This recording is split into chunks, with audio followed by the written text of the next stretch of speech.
All right. Welcome, welcome, welcome. Fanwin, Lord Brown Bear, good to see you. Hope you're all having an amazing morning right now. As it's time for more Pillars of Eternity 2. Let's just go ahead and dive right back in. We were dealing with, our mandatory stealth section. Right. Okay. Thank God I have Maya, who actually has a fucking stealth ability. And then we just have to slowly work our way around and try to clean this area up. Unfortunately, part of the problem is all of our fucking allies around here count as looking at us when we do this, which is unfortunate. Captain Maya, Andu. let's go ahead. I need you to scout out the area, please. Yes. Me. Do that. Everybody else, back up.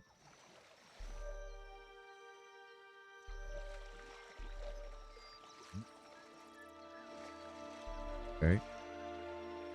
Okay, so the cat hangs out there for a few seconds before heading back up, right? Yep, there he is. Okay. What we want to do is set Maya, You have my who it is up no over problem. here.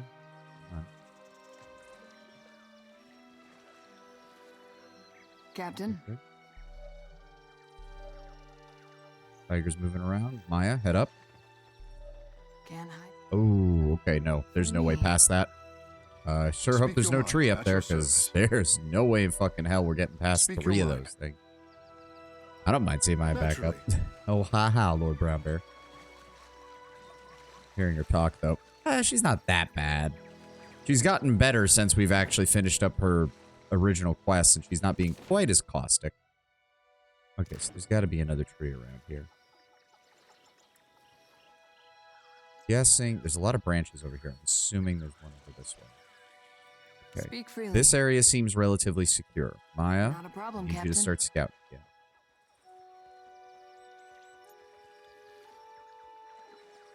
Can't hide. Aha. Okay. Yes, there is one. From me. How do I get to Kehu to you? Can't go this way. There's a fucking... Oh. My screen decided to blank on me there for a second. Are you okay, computer? Yeah, we're fine, apparently. Okay. But can we go down this way? Can't hide. Okay. From me. One cat. Cat's going to be moving there. Cat patrols that way. Uh-huh. Demogon is over there. Okay, so if we use... Okay, so Kehu should be able to... Alright, buddy.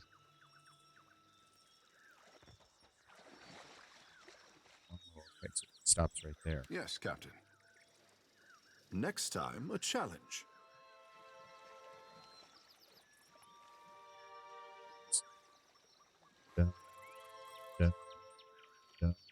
Yep. If Takehu is sneaking around, would that be his theme? Are we going to be using the Jaws theme for Takehu? Wait. She's going to stop right there and turn this way. I was more thinking Mission Impossible. Oh. Dun, dun, da, da, dun, dun, da, da. Okay, wait for it. Once she starts moving. There we go. Quick save. Go. Continue. You've come to desecrate our garden. Be gone. Ooh, you see the limbs of dead kith nestled among the bark, drained of their substance down to the bone. Have a druid whisper to the tree, convince it to give up the corruption of the heart. Yep, surrounding vines shudder and pulse in response. Stepping back to cave passes you in a firming nod. The thorny vines retreat into the earth, and from the heart of the tree, a gurgle precedes the explosion of more dark, billowy water at your feet. Suddenly, you feel a crawling sensation in the back of your head. What are you that you trespass on our home? You will leave at once or face the consequences. The unwelcoming presence in your mind pulls away with a rustling of leaves. Alright, sweet. We got the second group. My skin burns. The rot is withering off, and new life springs from beneath. The Demogon rubs her arms, regarding you with an uncertain look. Mother, I must tell Mother. It may not be too late to heal the grove. What happened in this place? This was a grove, home to temples and fruitful trees. Once, She glances around the swamp, sighing. Then ruin came to the islands. It started in distant Ukaizo, spreading fire and ash with such force that my sisters doubted that any sprout would remain. Mother acted in terrible haste. She bade us twist ourselves, hardening our hearts against those who sought shelter, who we thought enemies of nature. We have been this way for too long. Far too long.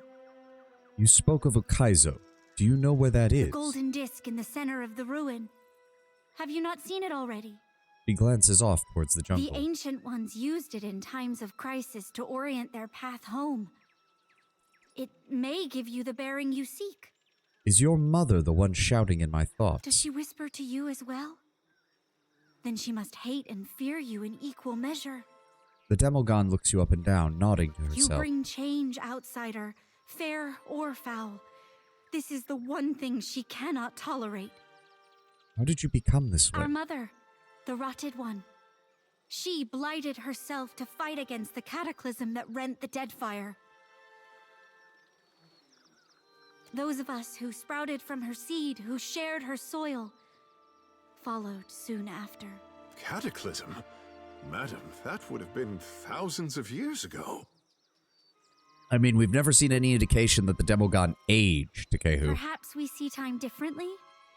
I know the cycles of growth and decay, the passage of seasons. As long as it continues apace, there is no difference. An expedition came through here looking for evidence of Ukaizo. Then they are surely dead. But what they sought is still within your grasp. Our mother hoards relics from ages past. She may have what you seek. Well, you should feel better soon. We need to go. I'll see to it that my pets trouble you no more. She swivels her head to regard the wilderness around her. The vines go limp, and you hear the sound of animals scurrying I sense away. that more of us have been healed, awakened from our tormented slumber. Good. We can help you in the struggle to come. That kitten is very intense. Yeah, it's just been kind of pushing up against her this whole time. All right, so these guys are now friendly. Good. Let's group back up. Indeed. Tenwin, I don't want any At your spoilers, but could you at least tell me how many of these trees there are? Yes, Captain. Let's go ahead and click that. Inscription reads, a harvest of Koiki blooms without toil. The fruit of the dead sustains the living. Ooh. I shall be discreet. All right, so yeah, Poker Tree here, the Tiger Den up here. Can we move off this one? Yes. Okay. That's what you were saying. I keep moving. There we go. Ooh, orphaned cat. Save the cat. Give me the cat. Little Babs. Little Babs gives +1 dexterity and bonus deflection against enemy weapon attacks. Yay! We saved another cat. We saved another cat. Hi-ho, Adario. We saved another cat. Not seeing anything around here. Where's the last tree? Where are you?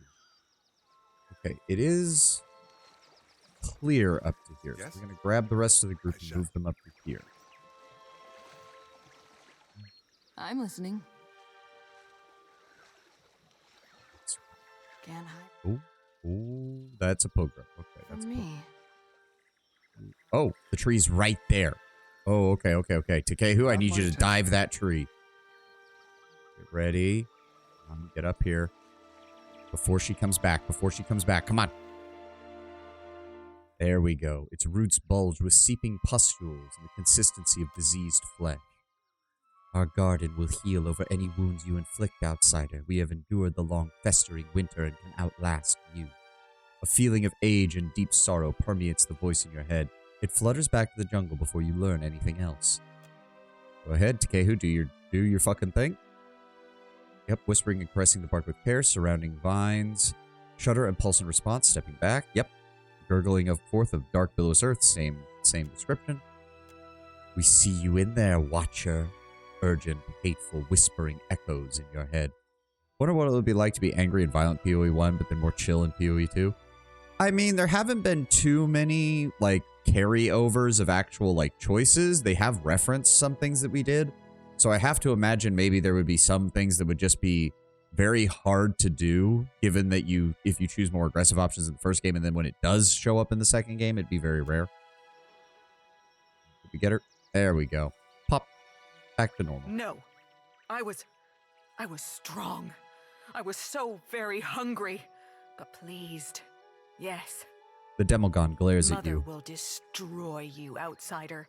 There is a seed of pain inside all living things, and she will make it sprout in you. Count on it. I guess some of them had to have been enjoying the corruption. If you think you are helping us, I beg you to reconsider. The day we twisted our roots was the day we learned to defend ourselves. I've faced regular Pogra before, and quite frankly, you guys are perfectly capable of defending yourselves. This corruption is just adding on the problems to that. In this game, you really haven't had any bad experiences with Demogon. It's amazing what happens when you're not constantly being attacked by druids and the forces of nature. If Gallowayne wasn't so upfront about the whole, yes, I believe that everyone should have to fight everything because everything is a challenge and life sucks, I'd probably be more pissed at him, but at least he hasn't outright lied to me, unlike a lot of the others. It seems as if this island has fallen on hard times. We have known hard times ever since the island-hopping Kith invited the ire of the gods. She grits her teeth with a sound of dry wood. Mother twisted us, instructed us to harden ourselves against intruders. Over time, the Grove learned to defend itself from the likes of you. Your mother sounds none too accommodating if her voice in my head is any indication. She will tear you into pieces and pull me back into her communion when she is done. The Demogon narrows her I eyes. can't decide if I hate or relish the prospect. I'm looking for the route to Okaizo. Have you ever heard of it? You seek Ukaizo. She crosses her arms, a wry smile playing on her youthful I features. suppose you've corrupted all of your own islands, and now you must trample on the ones which time forgot. No, I am pleased to say that I do not know the location of haunted Ukaizo. Even if I did, I would die 1,000 times before giving you the satisfaction of an answer. How did you become this way? Mother called on us to knot our hearts, to grow strong, and fight those who so callously rent apart the dead fire. The others hesitated, but I followed her with a daughter's joy and devotion. An expedition came through here looking for evidence of Ukaizo. We drank their fetid water. I let it spill onto the roots of my tree, and felt their life feed the island.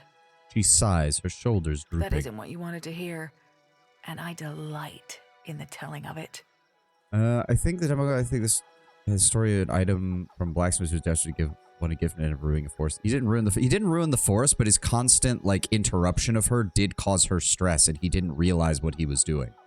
The Demogon do seem to exist in a very tenuous state where it's very easy to throw them off balance. They can be very welcoming and inviting and, friendly for the most part, but if that balance gets thrown off even slightly, yeah. It took so long in making the gift, the forest was gone before he was done. Well, yeah, because he kept going into the forest and other people arrived. Because if I remember the storytelling, he didn't directly destroy the forest. But because he became such a famous blacksmith trying to create the perfect gift for the Demogon, more people kept coming to him and more people kept coming to the region to settle near him, which led to the forest constantly shrinking. He didn't intentionally cause the forest to shrink, but his actions did have unfortunate side effects later down the line. Mother will know what you've done. My pets and I will leave you to her. She aims a hard, authoritative glare at the surrounding jungle, which goes quiet around You've you touched both. one of our trees before, I see. My sisters will no doubt be more grateful than I. Heal us and we'll consider your cause. She exhales sharply and focuses elsewhere. It will be so. At your Ishi, service. why did you... wonder what happened to your old pets, Watcher? Okay, so this area should be relatively clear now. The question is, where is the mother? The inscription reads, Candid? though we leap between islands, home is beloved Ukaizo. Pardon me as I indulge Trespasser. myself. Vile defiler. Well, there she is. A stench of rot hovers over this Menpulgra. She points a crooked, wand-like finger at you and advances. Madam, this is a swamp at best. What could we be trespassing on? Takehu, you are a fucking druid. You know goddamn well that they consider this trespassing regardless of what is around us. She hisses at Takehu. Mother, listen to this one. He healed me. My tree. The Demogon holds out her arms to the Mempugra. This one can aid us, Mother. Sorrow and corruption stole away our senses, and we must learn to live anew. My tree is scoured clean. Your roots are still tangled. There is power in him. This one nods to you grudgingly. No! He has twisted you against us. After we have drained his water, we will show you how to mother this island properly. Are you responsible for this blight, lady? We do not speak to the fertilizer. On the one hand, that is insulting. On the other, for a nature creature, that line do go hard. She halts her step to regard you with an affronted snarl. You are nothing but water to feed our young, soil to birth our seed. She extends both her arms and shrieks a high-pitched call. Vines uncoil from the ground beneath your feet, intense with hungry anticipation. I did not come here looking for a fight. He speaks true, Mother. I do not doubt him, Mother. He didn't kill me, and that's saying something. The Demogon crosses her arms and nods. You are too trusting, child.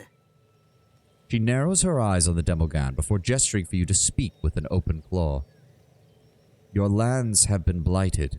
Your mind has been twisted by it. Can I heal you?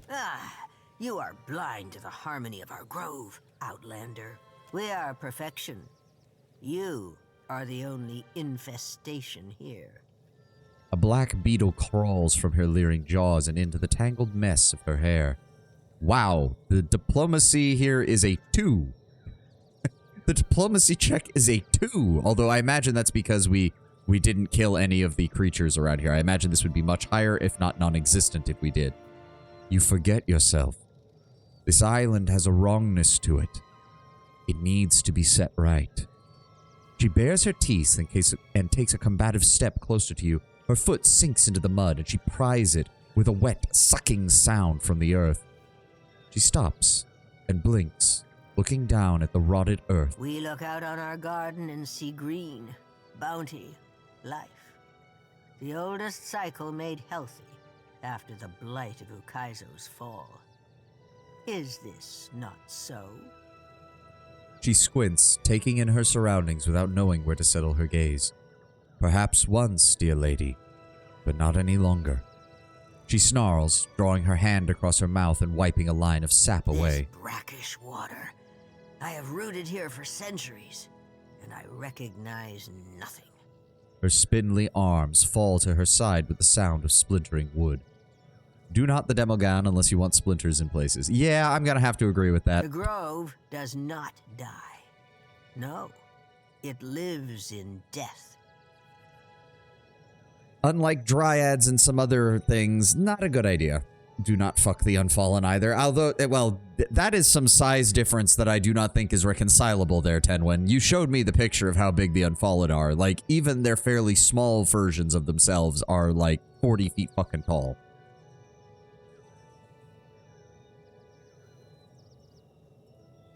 My friend Takehu is a druid and knows a thing or two about nature's oddities. I think he could aid you. Takehu, I swear to God, do not fuck the dryad. I swear to God. They're the tree people from Endless Space 2. Unfortunately, when you showed up for yesterday's stream, they were already dead, so I couldn't show you them. Ikera, I will try to take that as a compliment. He folds his arms and raises his eyebrows. She closes her talons in a beckoning gesture, narrowing her eyes as you approach. Oh. The corrupted tree bows crookedly under its own weight. Every limb drips with thick, putrid sap. Its vines have entangled the tip of an Adra pillar at its center and seems to be infesting it with the same rot that permeates the jungle. Investigate the corruption. You shift aside leaves and vines, poking fingers into ooze-filled knotholes. The sap running down the bark is hot and uncommonly sticky. Down to its core, the tree is still green and alive. It will not be long before the whole organism becomes a ravening parasite, but it seems aware enough to slow that inevitable decline. Inspect the Pillar of Adra. Surface is pitted and slick with sap. Although the pillar still connects to the wheel, the tree has adapted to feed its roots by draining raw essence. Giving the tree enough essence to sustain itself would put an end to the parasitic connection. No. Let's have Takehu do his thing. Takehu approaches the tree with an anxious glance in your direction. The vines encircling the trunk tighten in response. As Takehu lays his hands upon the bark, the taller branches sway in a hypnotic pattern. Takehu concentrates with a furrowed brow. And while he's distracted, you feel a presence awaken and assert itself in your mind. What corrupted life endures inside the tree is more interested in you by far. The core of the tree offers you desperate images of health, long life, food. All dark promises, temptation, and want are the only motives the tree seems to understand anymore. Reject the false promises. A vine lashes out, making a desperate attempt to ensnare you. It makes only a brief glancing contact, but the tree's presence in your thoughts grows weightier. No sooner is contact made than the vine withdraws, a mixture of hesitation and fear, sending it retreating back to the tree with a shuddering, snake-like motion. Something inside of you has frightened the ancient rot, or given it pause. You hear a sound like a rock splitting in half. Dark sap oozes from the cracks between the bark, sizzling where it touches the ground. The creaking of wood follows as vibrant color slowly begins to ease up the roots of the healthy tree. Yeah, Bareth is Bareth. Yeah. The thing is like, oh, I'll grant you life. I'll do all these other things. Touches you. Oh, fuck, you're marked by the god of death. Fuck that shit. I ain't touching you with a 10-foot pole. The Mempogra turns to you and blinks with surprise. Her vision sharper, more focused than before. Looking better already, I say. Takehu winks up at her. She studies his motions, swallowing uncertainty. That thing I was, she is no more. But I carry enough of her to know the meaning of gratitude. Thank you. She nods. I collected a small hoard of trinkets from visitors. We have no need of these trophies.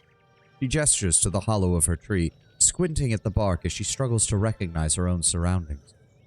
What will you do, Green Lady? This grove rotted a blink of an eye ago, by Aora's reckoning. I will grow and replenish what we lost. She sighs, surveying the jungle and taking in the enormity of her task. Taming it will be a chore, but there is time. Farewell. For healing my daughters, for restoring my mind, I name you a friend of the grove. Leaning down, she touches her thumb to your forehead and closes her eyes. You feel momentarily lightheaded, but the sensation is over as swiftly as it began. What did you do? You have been touched by nature's mark. Wear it with pride. She smiles and inclines her head, saying no more. Does that actually show up as an effect?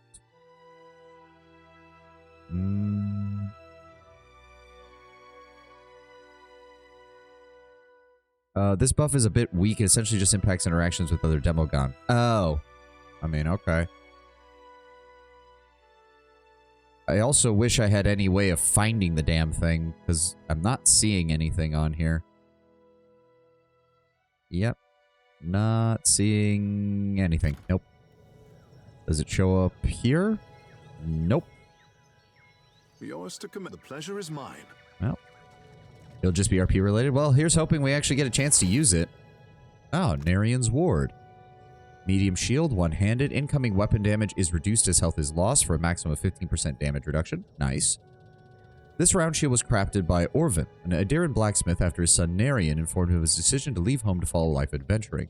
Unable to dissuade him, Orvin intended to make sure Narian would carry something with which to defend himself from the many dangers he would surely encounter. Orvin worked for weeks, painstakingly assembling the finest shield he had ever constructed. The blacksmith could not afford expensive wood or fancy leather. Even the rivets were of humble iron. The quality of the craftsmanship, however, and the care with which Orvin poured into the shield made it into something greater than the sum of its parts. It was the last gift Narian would receive from his father, who passed away only several weeks after his departure. Narian would survive his adventures, eventually retiring to his family home, where he took up the smithy's hammer for himself. Right. Father's Aegis increased. Yep. And then Father's Bastion. 5 health restored per 3 seconds for 18 seconds. That's really not that good. Though it is per encounter rather than per rest, which is nice. 15% of incoming grazes converted to misses. 15% of incoming hits converted to grazes. 15% of crits converted to hits. Oh, that's actually really good. The Golden Outer Ring. This golden ring bears a Hawana runic engravings. The delicacy of the inscriptions and clean accuracy of the shapings are markers of a master craftsman. Grooves along the underside would suggest this piece connects to a larger mechanism. Alright, and we can search around here now that we don't have to worry. Ishi, quiet time. This opening, I've done it. There we go. Obsidian flake and a wooden spider figurine. No enemy should be around at all. That's good. So we can gather up everything. Do you guys have anything else to say? Mother will bring new life to the island. Our mother is well again. We will not forget Mother this is- Outlander. Restored. Weakened like me. Oh, get over it. I'll take care of it. The inscription reads, Ngati gifted her chosen people with dominion over water. Okay.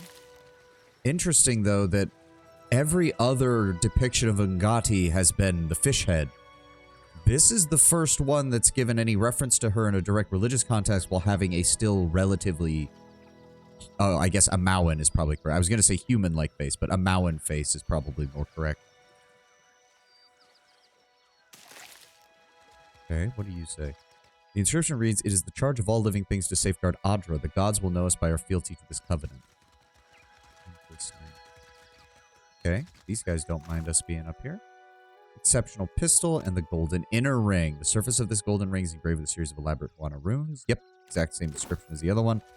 So if we have both of those, and we've cleared out everything around here, only thing left should be the center The elf here. holds his grimoire like a clumsy initiate. If anyone wants to drag that back to the ship, I'm game.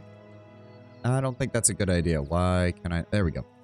The soul flits about in a hasty, panicked burst. It eases closer to you with anticipation. They laughed at your hours studying the runic script of the ancient Hawana, but here you are poring over gold inscriptions while they scratch their heads. You promise yourself a good boast on the journey back to Neketaka. No one believes the Hawana could have forged a device like the Golden Wheel.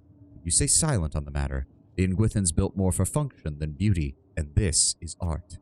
Rotating the control disc, pressing the panels, has had you so engrossed that you mistakenly entered the wrong combination. A slit opens in the disc, discharging a gas that brought you to your knees, coughing loud enough to summon a creature whose shape you could barely perceive through the haze of pain. Boasting would have to wait. The massive golden disc is covered with intricate engravings and inscriptions. You are able to pick out symbols representing plants, wildlife, and boats, but there's no discernible order or meaning to their configuration. You note the vacant depression in the control panel matching the engraved rings you found in the ruins. Study the engravings, look for a pattern. You can vaguely see how different points of the engravings seem to line up, forming a coherent shape in spite of it being situated on opposing sides of the carving. A depression in the ring resembles some kind of control panel, which should be used to manipulate the moving part of the disc, though it is missing something.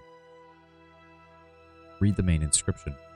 To all wayward kin far from family shores, let this chart point the way home, that your tribe may welcome you open-armed. And there's an ad, so we will wait to finish this inscription. No one believes the Hawana could craft the Golden Wheel, classical example of colonialistic racism, even if it might be because the disc is from when Ukaizo was still around. To be fair, Tenwood, I'm pretty sure the soul we just read was from a Hawana. It was from one of the Hawana expedition.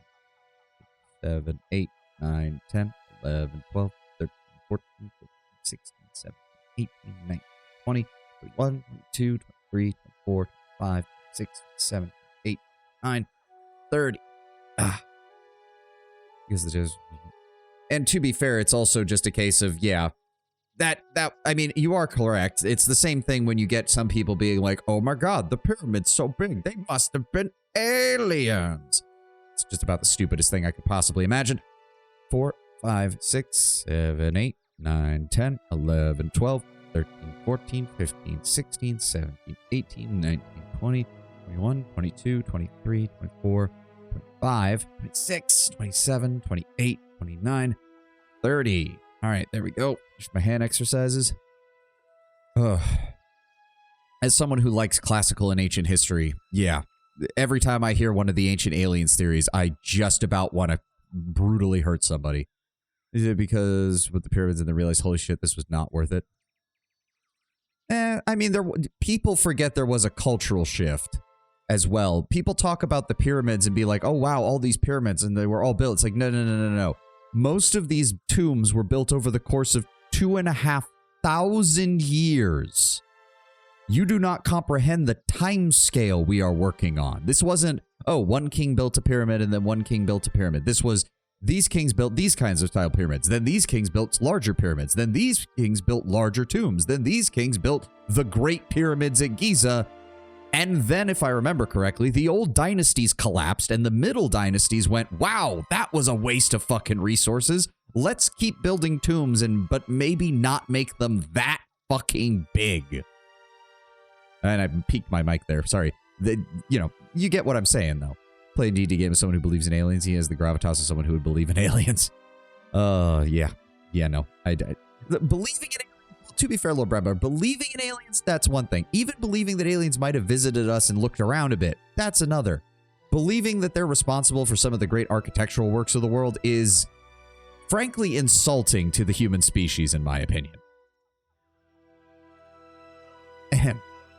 Where were we? Engravings remember what the dead forget. Take comfort in this sanctuary and read its teachings, and let knowledge guide the hand that turns the wheels. The rings you possess could easily be set around the inner axis of the control panel. Slide the new rings back in. The rings settle into place, fitting neatly around their central axis. The outer ring is inscribed with passages in the Huana runic language. Yep. 4 symbols decorate the inner wheel. They show pillars of luminous adra, the native Kawiki fruit, a depiction of the Huana water-shaping arts, and a lovingly engraved island. The way these inscriptions align suggests a relationship between the two. Look at Basilica y Temple Expiatorio de la Sagrada Familia. Oh, is that that's a Venetian cathedral, I think? I am not up to date on my European cathedrals, unfortunately. That is still not finished. Oh, the one in Spain, right. The one in Spain. Yeah, OMG, humans could never do this. Must be aliens. He believes in modern aliens, so news stories about UFOs supposedly doing stuff. As I said, I don't mind people believing in aliens, but as far as everything else, I don't pay it much mind. It doesn't affect my life, and I just do not care. Yeah, the cathedral that's still not finished, the one in Spain. Right. Yeah, it's like, no, first of all, you need to comprehend that ancient peoples truly were willing to die to create monuments. Like, make no mistakes. How did the Romans build the Colosseum and all these wonders? They had slave labor. How did the Egyptians build these massive monuments? They had state-sanctioned slave labor in which people would essentially be drafted, much like the army, to serve for a period of time working as a construction crew on these monuments. You essentially paid it in lieu of a tax. Instead of paying a direct tax to the government, you would spend 3 months out of the year working on a monument. And yes, they had safety standards and the like, but they were also very well aware of what happens if, say, a 40-ton block of granite suddenly breaks free of its rope moorings. People are gonna die. The thing is, though, with ancient people, they didn't really... I won't say they didn't care, but they didn't have a modern media that would blow up every single moment of that kind of thing.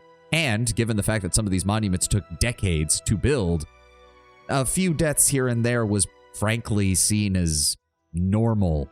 Supposedly the cathedral's finishing in 2026. That'll be interesting to see. Maybe something crazy will happen. Who knows? Something about the island catches your attention. The runes surrounding it are particularly elaborate, and every measurement uses it as a point of origin. It is Ukaizo. Ikara, are we both seeing this? Takehu brings a shaking hand up to wipe his mouth. A set of dots on the inscribed panels of the outer ring suggests that it should be rotated in sequence, starting from 1 and ending in 4. Rotate the wheel to the first inscription. Through their roots grow from Rikuhu's lightless boughs, their yield is a welcome reprieve. The inner ring can be turned to match a symbol in the inscription. It talked about the Kawiki fruit, didn't it? Symbol of the Kawiki fruit. The way the control panel sits atop the disc suggests that you could push this configuration down. You press your hands upon the disc. You hear the rotation of heavy parts, and the gold rings spring back up, ready to be spun again. Do you mind if I ask your opinion on an antidote for my Pathfinder game? See, go right ahead, Lord Brown Bear. I can't guarantee that I'll know exactly everything about it or what should be going on, but I'll listen. Our covenant to safeguard those petrified limbs are the health and safety of the Deadfire. That would be the Luminisandra. You spin the wheel until the description aligns with the symbol of Luminisandra. Press down. The wheel settles into place with some resistance, likely owing to age and neglect, but beneath the disc, the groaning of gears sounds once more. Ngati gifted her chosen people with dominion over her dark and turbulent kingdom. Turn the inscription to water shaping. You turn the wheel, lining up the symbol of water shaping with the inscription. A cacophonous grinding sound builds from somewhere deep underneath the disc. Whether this indicates a favorable outcome or not remains to be seen. Our origin, our destination, our home. Wherever we go, she is the horizon. Turn the wheel to match the symbol of Ukaizo. It takes an extra hard push, but the rings settle into place. A long silence follows in which you are forced to wonder whether or not you inputted the correct combination, and what consequences might follow. Manipulating the control panel has rotated the rings of the massive inner disc into a new configuration, one that lines up with neat precision. The engravings intersect in a manner that forms the shape of the Deadfire itself. I do like that the game does semi-quiz you on your knowledge of the universe. Did you pay attention? Yeah. Simple puzzles like this, I don't have a problem with, especially more word riddle puzzles rather than physical space puzzles. The emerging image is not exactly a map, but an index of islands and coordinates organized in relation to one another. You recognize several of the cited locations as containing nothing but open water. Charting a path by this obsolete system would be impossible. The word Ukaizo stands out from the other named islands. You take a rubbing of the entire disk in its completed form. Judging by your surroundings, this coordinate system has gone untouched for millennia. Your findings may be of interest to someone. You have gained the Hawana chart. This rubbing was taken from the blighted ruins of Matario Cozy and shows a complex navigational system used by the ancient Hawana, likely intended to aid any lost travelers on their way home. Since Cataclysm reconfigured much of the Deadfire, the coordinates are all obsolete. Still, a reference to Ukaizo means that this rubbing might be of value to more than just historians. That's also interesting. That does imply that there used to be way more islands in the Deadfire, but that a lot of them were destroyed when the original Cataclysm wiped out the first Hawana. Whether or not this treasure should be available to just anyone who happens by is another matter.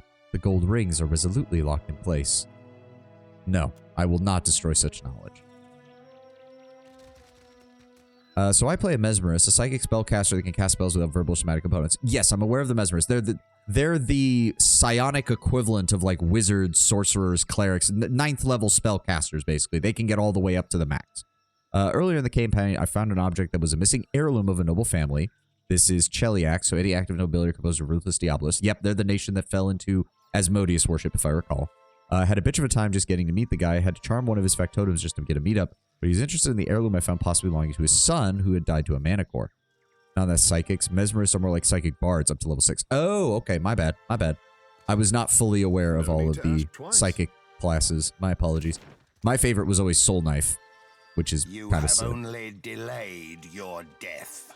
But please continue, Lord Brambar. Sorry about that. We'll keep playing while you type out the rest of that.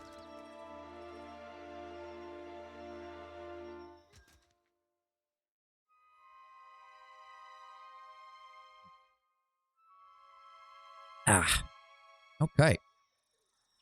I also want to do something, because those souls are still in Matario Cozy. I want to go grab Jody real fast.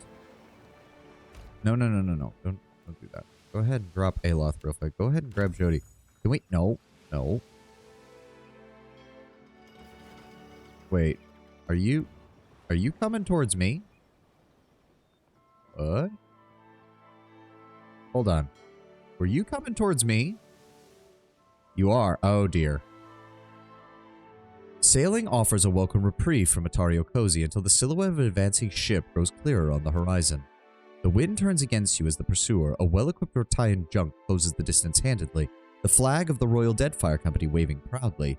A placard on the hull identifies it as the Benevolent Aegis. Whatever your prince can do with the map, I'd wager the Hazanui can do it better. Frogging, Maya snaps her spyglass shut.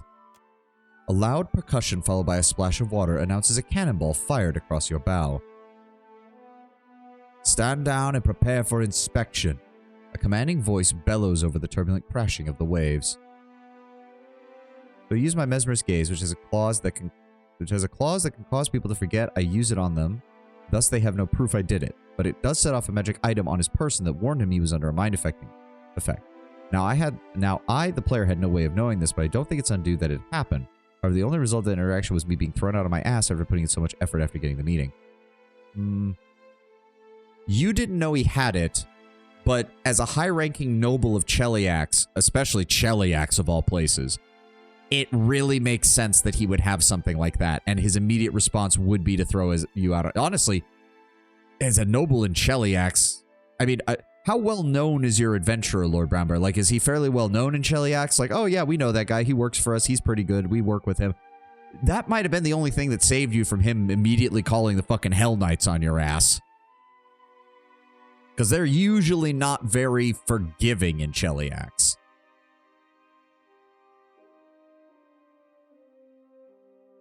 Maya, any thoughts? That's Captain Pye's ship. Good man by the books. Tends to fly off the handle when things don't go his way. Maya frowns. Second thought, forget the good man bit. Let's say he's persistent and leave it at that. Parley. Benevolent Aegis draws close enough for you to recognize the crew as hard and disciplined coastal Amaua. One of them separates from the fold and plants his boots on the railing. Do you think the DM was fair upkeeping a real defense the noble had, or do you think the DM should have offered a, are you sure you want to do that in hopes of having a more interesting outcome? My personal preference would be towards the, are you sure you want to do that? But it is Cheliax. It is a noble of Cheliax. It is someone who would know about these kind of things. So I can't fault the DM for saying, no, he's a noble. Of course he has something to deal with that. It's kind of a borderline situation. If this is like the only case of the DM doing something like that, then I don't really see the problem with it. If he makes a habit of it, that's where I would get a little more concerned, because that can come off as the DM just going, oh, no, sorry, you're getting in the way of my story. I'm just going to rewrite what this character has on their person. In that moment, I was really pissed, but looking back story-wise, it was a decent small fish in a big pond moment. Exactly. That would be exactly what I would think. To be fair, I would argue most DMs should ask if you really want to do that with any time you do spells and abilities on people that would take offense to it, but that's just me. No, you're not wrong, Tenwin. You're not wrong.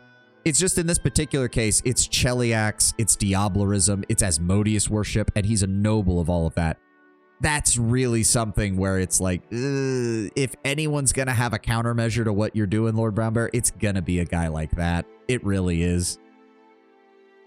Like, you're not wrong to be angry that that happened, but you're also correct that, yes, backstory-wise, it was very much a small fish in a big pond moment.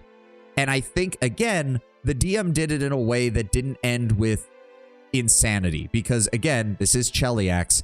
He's a noble of Cheliax. He would have had every right to immediately call for the Hell Knights to show up and beat your ass to death. In fact, if I remember correctly, there is a Cheliaxian Hell Knight order that deals specifically with people who use mind control and magic on other people against the laws of Cheliax. Not exactly the people you want to run into. Maya, a delight as ever, but you're over on the wrong ship. He offers a broad smile and a Rautian salute. She merely nods. I'm Captain Pye, and I'll speak plainly. You wouldn't be leaving Matario cozy unless you found what we both want. The map.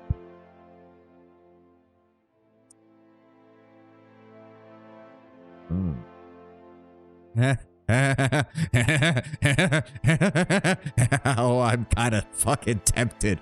Oh, I'm kind of fucking tempted. Oh, it's not even counted as an aggressive action either. And I've got Pallegina, who's got fucking 9 in Intimidate. He had no proof it was me using the ability, so if we met again, I could lie and say it was the other party members with me. But I felt like in remembering a small detail and finding that heirloom amounted to nothing because of such a small faux pas. Honestly, I would say even your best bet would be, given that your character is a mesmerist, your best bet might even be to lie and say instead of that it was someone else in your party, which could easily backfire as well. Don't forget, Cheliax, lawful evil, they'd probably be wondering, why didn't you turn in your comrade then? Your better bet might be to do something like, I'm sorry, I'm a mesmerist, it's second nature for me to use my abilities to, like, smooth over negotiations. never, like, you can play it up as like, I would never go so far as to actively mind control anyone, but I found it very useful to engage in negotiation. Try to play up to the practical side of the lawful evil alignment and be like, wouldn't you, if you had such an ability to make things go smoother with your negotiations? I mentioned I'm a cult master mesmerist, so instead of a big bonus to bluff, I get a big bonus to diplomacy. I mean, that still kind of works. You just have to phrase it in such a way that you use your diplomacy as that, so you're not really lying. Who wants to live forever? I am fucking tempted. It would be hilarious. It's just out of character for my character, though. God. We've been keeping our relations good for a reason, though. And also, this is also kind of nice. It's not as cool as this, but it is pretty good. It is truly pitiful to see a son of the Rauatai shaking down his betters for profit and mischief. I won't insult your intelligence by pretending I wasn't trying to get one over on you. I simply asked for a chance to make up for my insolence. Yeah, pursue that angle. Pursue that angle. You can even make a good point of the fact that Chiliaxian society is so big on agreements, laws, and negotiations that of course a mesmerist would use his abilities not to get an unfair advantage, but just to smooth things over and try to ensure that things don't happen. Of course, and also you can play to the noble's nobility as well, his rank, not his actual nobleness, and basically be like, of course, someone of your standing and influence, of course you had such a countermeasure. I was the fool for not realizing that such a thing would happen. You can play up your own incompetence to try and get back into his good graces. Now, if that's in character for you, if it's not, then hey, I'm just a random talking person on the internet. Please ignore. Hold a moment. Pi leans forward to take in the name of your ship. He blinks once, then twice. My apologies, Captain. I did not realize we had friends on Matario Cozy already. He clears his throat into his fist. May the Dreadfire sail in calmer waters. He doffs his hat and signals the boatswain to unfurl the sails. I'm a Thrune agent, equivalent of a KGB. I'm also a demon worshipper, which is grounds for execution. Oof, yeah, no, then yeah, if you're willing to play up the obsequiousness and everything, I would highly suggest that. If your character's willing to grovel in order to get his way, then do it. If your character has too much pride, then sorry, again, you're gonna have to play into the more like, of course I did that because of, you know, I didn't mean to cause a faux pas or anything. Close one. In spite of herself, Maya can't stop grinning. Okay, now that we've dealt with that, turn us back around. I want to take Jody over to those island ruins and see if she can grab those souls real fast. Because it kind of seemed weird that we weren't able to do that. In fact, that's something I've kind of noticed is that the Watcher's whole thing of like gathering souls that have been left behind is kind of not playing as big of a role as I thought it would, considering we keep running into the damn things. Let me see if we can read the soul. There we go. Okay, so yes, she can do it. Good. Good, good, good. Yep. Yep, yep. There we go. Lures the soul into the depths. And then the last one is up here.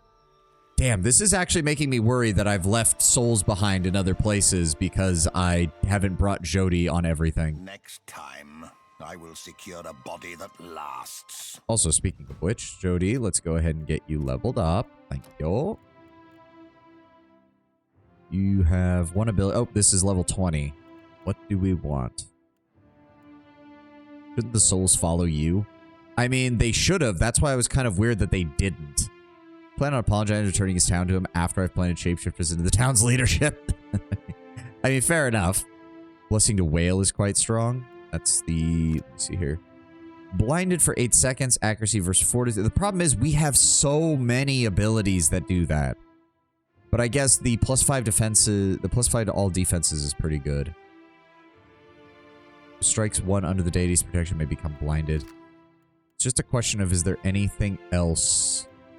We got rapid casting and far casting, and we have spell shaping.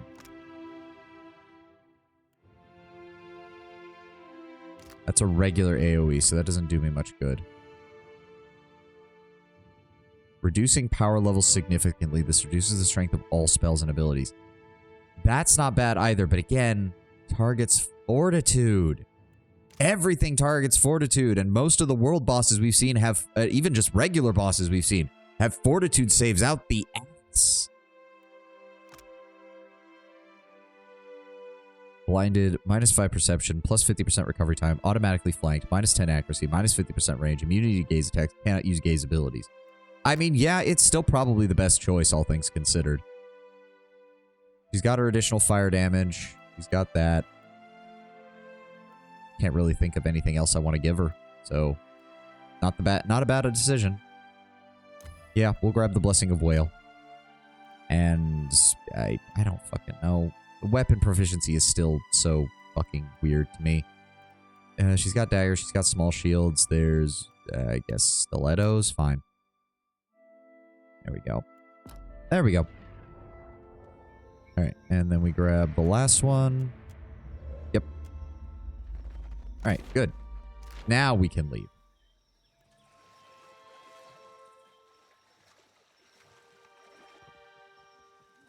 Come on, everybody. Get through the water. Let's go. Fucking Takehu's just able to walk through it, no problem.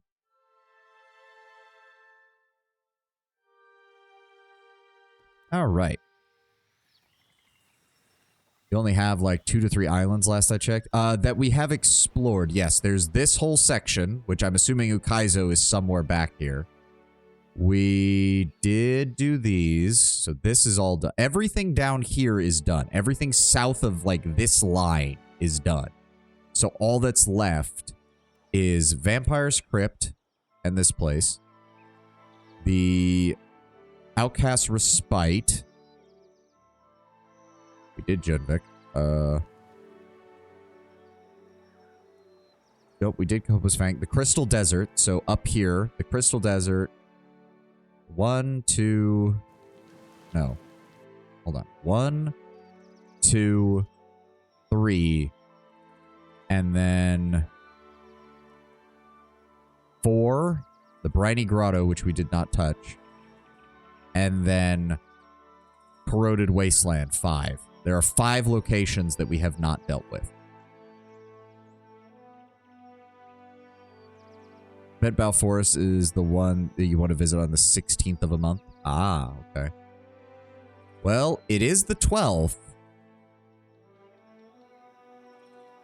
Can we get over here fast enough? Maybe. I am not sure. Yeah, it's the 12th. I'm trying. Check the tone just in case. Where is that book? Nope, not you. Not you.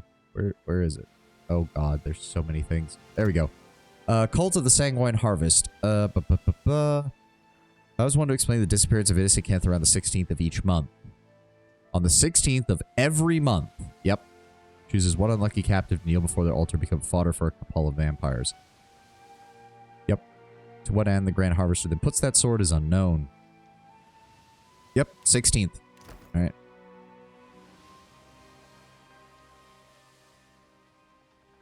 Oh. No. Oh. Well, shit. I didn't realize we were sailing so close to them because I was keeping it. Alright, well. Time to fight some dudes on the boat. Free money. Not much, though. These guys don't drop much of anything. Like, you'd think at the very least their weapons would sell as, like, trophies because of how fucking huge they are, but... Charge! Alright, Palagina, move up. I got my pistols. Prepare to fire. Yeah, their mine defense is low, which is good. There we go. We got our stuff. Let's go ahead and mental binding the whole group. Then we're going to disintegrate you. Oh, they even have a weakness to dexterity afflictions. Interesting. That was about as useful as a bump on a pickle. Well, that one exploded. Ow. No can do. Did you? Yes, you hit him with disintegrate. It's just not going to do nearly as much damage because we... Go. Ow. They keep dropping fireballs on me and I don't like it. Let's go ahead and disintegrate on you. I said disintegrate? Game? Are you... Move up, maybe? Thank you? No, it's still not going to let me use it. There we go. How did this Oh, Temporal Cocoon. He hit him with Temporal Cocoon. That's why. Well, dude's about to have a bad day.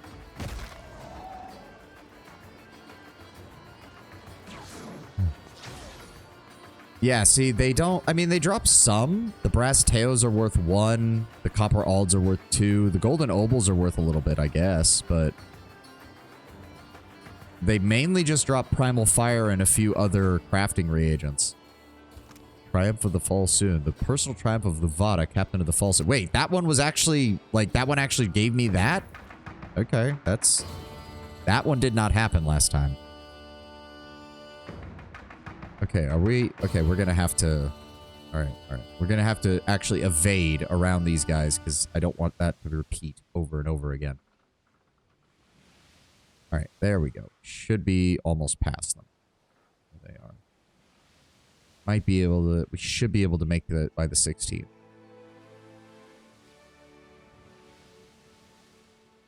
Come on. 14. There we go. And we even have time to rest and get Tekehu back up and running. Now, who do we want to take on this little venture? We're going to be fighting vampires, which is vessels, so Jodi's probably a good idea. If it's undead, Maya might actually not be very good because pierce damage tends to be not very good against undead. Sin, welcome. I'm thinking we bring Seraphim instead so that we can make full use of that mace of his. We'll still bring Pallegina. The Red Hand Arquebus can 2-tap vessels, but she doesn't have it equipped, unfortunately. She's got the fucking legendary, or the legendary one that we picked up, remember? Well, I guess if she's not using it, I can. That's true. That'll be fine. So yeah, Tekehu and Jodi will cover our spell castings. Me, Seraphim, and Pallegina will handle melee. Let's go ahead and... It is the 14th, so we have time. Let's go ahead and rest. What do we want? I want hot razor skewers. That sounds good. 2 penetration with weapons, +2 to might, +1 to all power levels. There we go. Alright, it's the 14th right now. We're going to quick save. We're going to grab the stuff on the islands, and then we're going to wait until the 16th. What else is up here? We can go ahead and grab this fruit tree over here. But yeah, we can go ahead and re-equip the red hand as... Oh, give me it. Where'd it go? There it is. There we go.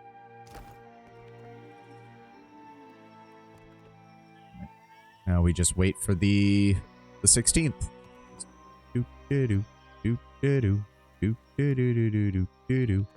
Back and forth until it hits the 16th. Come on. Oh, right, I forgot. We don't have a 24-hour day here. It's a 26-hour day. Okay, it is officially the 16th. Quick saving now.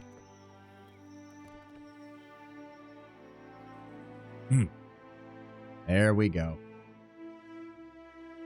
A group of kith dressed in red robes ring a blood-encrusted altar. They bow their heads and join hands, a droning chant rising from the group, wending and weaving through the air like a campfire smoke. They are oblivious to your presence, for now. Observe the ritual. The cultists nearest you kneel. The leader remains standing, their eyes fixed on something before them. Oh, and there's the ad. All right, we will continue in a moment. 1, 2, 3, 4, 5, 6, 7, 8, 9, 10, 11, 12, 13, 14, 15, 16, 17, 18, 19, 20, 21, 22, 23, 24, 25, 26, 27, 28, 29, 30. And for the left hand. 1, 2, 3, 4, 5, 6, 7, 8, 9, 10, 11, 12, 13, 14, 15, 16, 17, 18, 19, 20, 21, 22, 23, 24, 25, 26, 27, 28, 29, 30. And hold. There we go. Oh, stretch time. Oh. Oh, there we go. Very nice.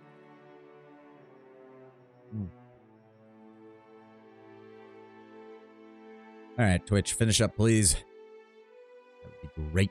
Thank you.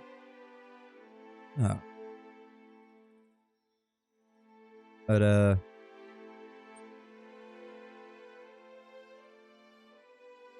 But yeah, if you don't have anything else, Lord Brown Bear, I think overall, I think your DM handled it fairly well. But I would, if he does just use the excuse of everyone now has things that tell them they've been mind controlled under their like cloaks, that might be a worrying sign. Like that becomes a bit railroady. And yes, Sid, we have cultists. Where were we? You see, unless you're a murder hobo, then DM should fuck with you. I mean, of course, but when you're a murder hobo, it becomes much more of a battle between the players and the DM. So if your DM can lean into that, that's great. If your DM doesn't want to do that, then the players and the DM need to have a conversation. I'm not in the chat anymore. I'm somewhere in this picture. That is probably not where you want to be sent, because I don't think this is going to go well for them. You see now that a person is splayed across the altar like a specimen in a naturalist's lab. One of the leaders, a tall, straight-backed man, beckons towards a stone dais beside the altar. A follower scuttles forward and slides an unusual greatsword into a wide slot in the dais. Satisfied, the tall man takes up the chant, and the voices of the cult members rise as one. I join cults blindly. More fun that way. That's what it's about. Sint over here just being like, I don't care what they believe. I just think it's fun. No, we're going to end this. Regardless of what the cultists have planned, it's clear their intentions are nefarious. You advance on them with weapons drawn. They shout and scatter at your approach, their potential victim breaking free of her bonds and running towards you. Oh no, please tell me that Please do not get involved in the fight, lady. Run away from the fight. Do not stay here. Oh my god, she's going to actually try to fight. Oh no, this is going to go horribly. That means I can't use any of my fucking abilities. She's going to run straight into the AoEs and get slaughtered. Oh, I hate this mechanic. You be generally obtuse as a GM. Like, if the player has a lapse of common sense, she'll roll with it instead of saying, I think your 18 wisdom character would know better. I mean, again, that's something that sometimes can kind of just be run with. Would be a good time for a hidden roll. That is true. Sometimes it's nice when the DM does let the players like, no, you done fucked up. Like, a great example, my old 3.5 edition group. The Bard definitely had the intelligence to know that trying to negotiate with the succubus in the middle of her lair alone with no one else from the party would be a bad idea. I told the player that out of character. My character told the Bard that in character. Did he still do it? He still fucking did it. Fun fact, if you let the cultist finish, you get a cool-ass unique greatsword with a life-draining stuff, aka finish the sacrifice and then interrupt. Yeah, no, well, we're not letting them do that, because that would not be in character. Holy Slayer. Oh, dear. Okay, they've got some actual... See, cult equals good. Powerful things. Loot. Not that I told you. I mean, player choice is important. Informed player choice, I think, is fair. For the most part. For the most part. There are some times where it's good to let the players, or to force the players to make a decision where they don't know everything. Grand Harvester. Okay, that's a monk, I think. Regular vampire, resistant to intellect afflictions. Did you bonk him after he tried and failed? We had to break him out because the succubus mind controlled him and he started giving all of his bard buffs to the enemy. That was unfortunate. The group of militiamen that were assisting us got nearly fucking slaughtered by that. Holy Slayer is rogue paladin. Oh, interesting. Okay, let's... Alright, Pallegina, run in. Can't do abjuration against that. I'm going to try and shoot this vampire first with the red hand. Jody, I need you to... just move up. Don't cast that defensive spell right on top of us. That doesn't do us any good. Takehu, go ahead and give me... Relentless Storm. Yep, Pallegina, hit him. Seraphin, go after the Holy Slayer. I'm going after the vampire. There we go. We are now centered. Cast the defensive spell, please. Oh, there we go. Perfect. We got the insta-kill. Kehu, deal with that. Pallegina, if you would be so kind. Can't cast anything there. That's not going to really do me any good. Seraphin, give me Eye Blind on the entire group, please. While I go ahead and paralyze the entire group. There we go. Then I'm going to go ahead and disintegrate Disintegrate target's fortitude, correct? Who's got the lowest fortitude? 89, 71, 83, 79, 92. All right, hit the vampire. Do not die, you piece of shit. Pallegina, why? You are my front line. Focus on the enemies, please. All right. I'm going to try and aim for that guy in the back.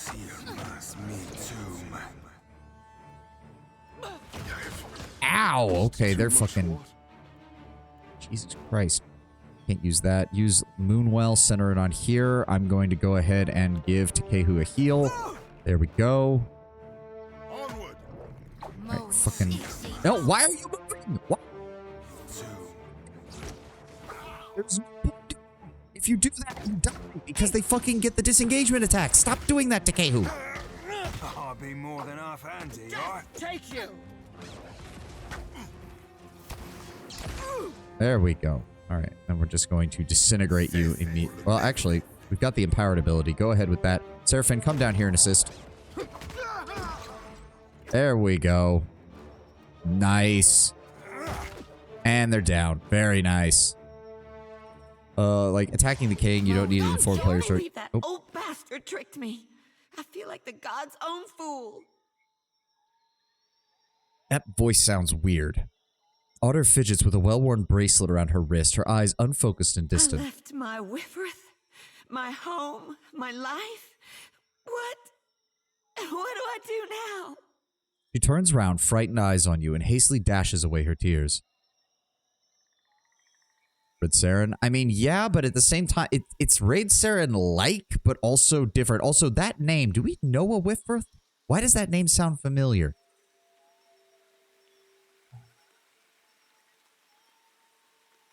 I guess we could offer her to join the crew. Is she any good?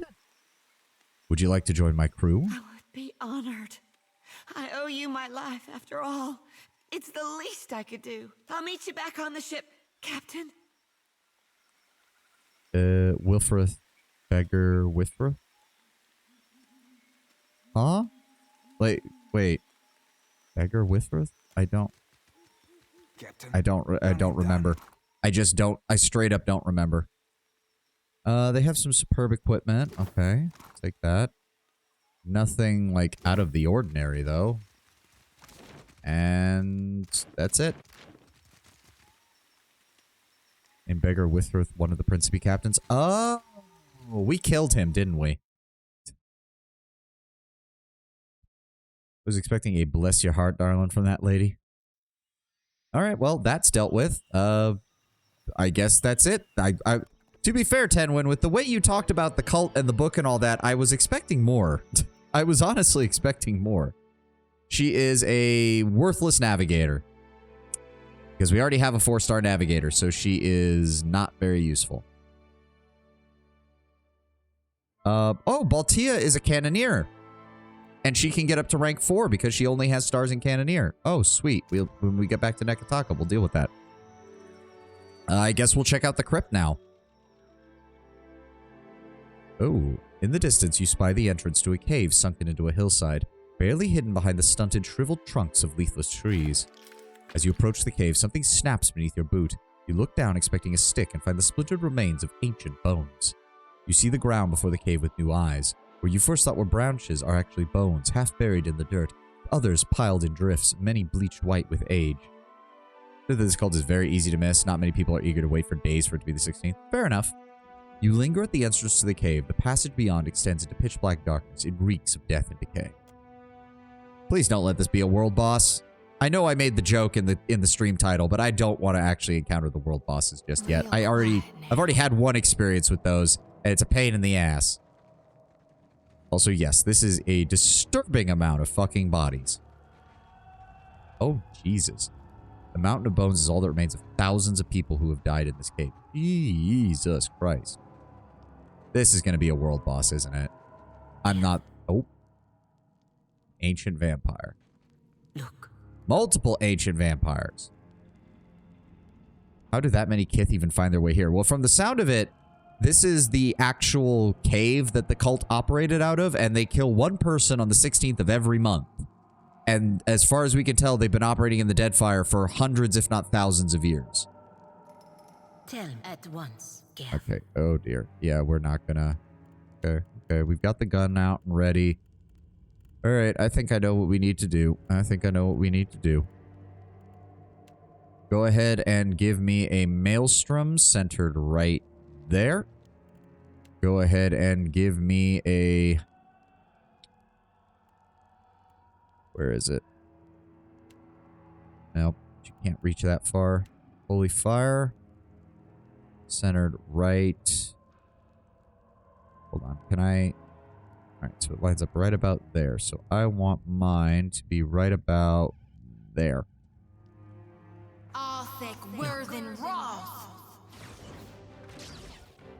Drop out of stealth, drop out of stealth, drop out of stealth, drop out of stealth. Nope, no, no, no, no, no, no, no. Do not get... Oh, and of course he teleports. Seraphim, go deal with that, please. And they both teleport. Fuck you. Fuck you, assholes. Oh, and there's more of them. That's not good. No, no, no. Start with a blinding spell. These are rogues. These are rogues. Do a blinding spell, please. Also gonna go ahead and paralyze them right off the bat. Well, at least those dipshits are getting... Yeah, get exploded, dickweed. Fucking stand there casting all of your buffs while fucking fire is raining down on your head. 1,000 months is roughly 83 years, so if there are thousands of corpses here, probably a few centuries. Yeah. Alright, they're frozen. He's in place. Let's go ahead and... Ooh, 108, 104, 92. Alright, hit him with the Disintegrate. There we go. Get the lightning spell. Did that even hit him? Yes, it did. Okay, good. Just go ahead and reload the gun and focus fire on that one. Oh, yeah, there we go. We get the perfect shot on that. Nice. That is so useful. Oh, and we're down to 1. Oh, and he's terrified. We're hitting him, and instant dead. Fuck yes. Well, that went surprisingly well. Of course. Vampire Sage's Grimoire. Nice. Go ahead and put that in my inventory, just in case, so we can give it to Aloth later.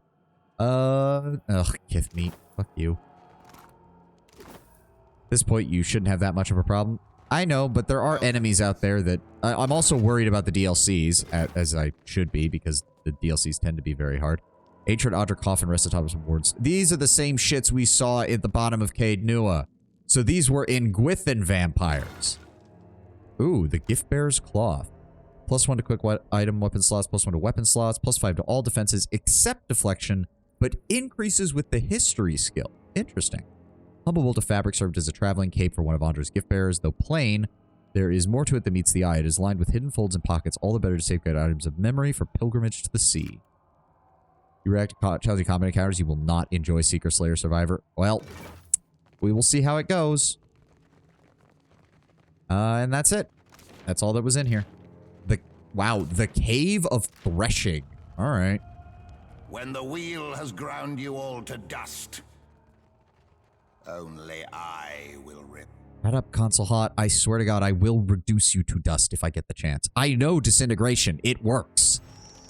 Hey, okay, so cult, vampires, bloodshed.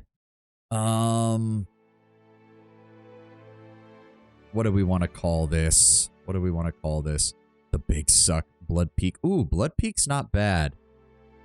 The Mist Sword. Oh, to you too, said. I say. I blow a raspberry in your general direction. Crimson Coast.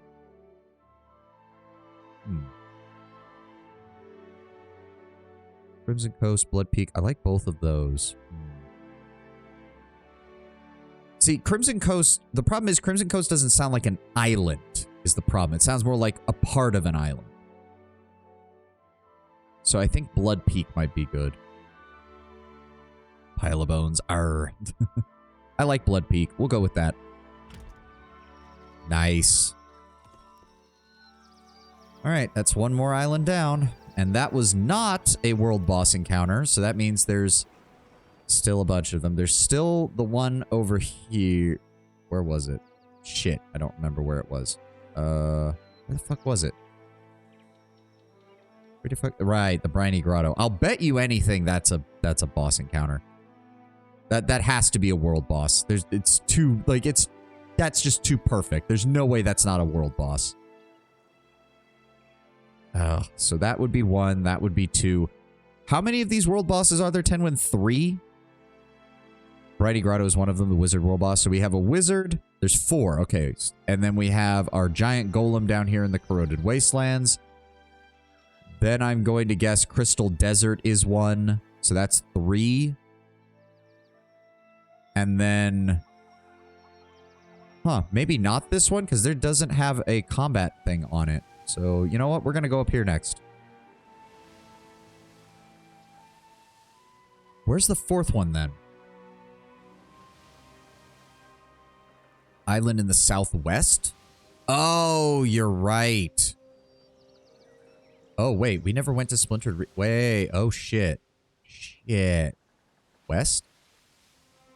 Oh, but yeah, I already talked about that. Oh, wait. You mean the... Right. Murkwater Lagoon. Right. So, Murkwater Lagoon, Sandswept Ruin, where is it again? Briny Coast, and Crystal Desert. Okay, okay. All right, then that means we need to just clear up the rest and we're good to go. You get a quest to go to Splintered Reef post Magran's Teeth. Oh, okay. Thanks for the heads up. Oh, do we have someone with survival? Shit. Seraphine has a 5. Nope. Nope. Oh, God, no. Why the fuck would you... No. Haul Seraphine out of the water. Get him out of there. Okay, we're, Okay, we need to bring somebody with more fucking survival stuff. Okay, hold on. Oh, okay. Why would the fuck... Leave Seraphine to his fate. What the fuck, game? Why? Why is that... I mean, I would say why is that even an option, but that's why Obsidian does good writing. They actually are willing to let you be an asshole. I'm pretty sure Maya has... Please tell me. Yes, yes, she can handle the survival. There we go. Let's try that again, shall we?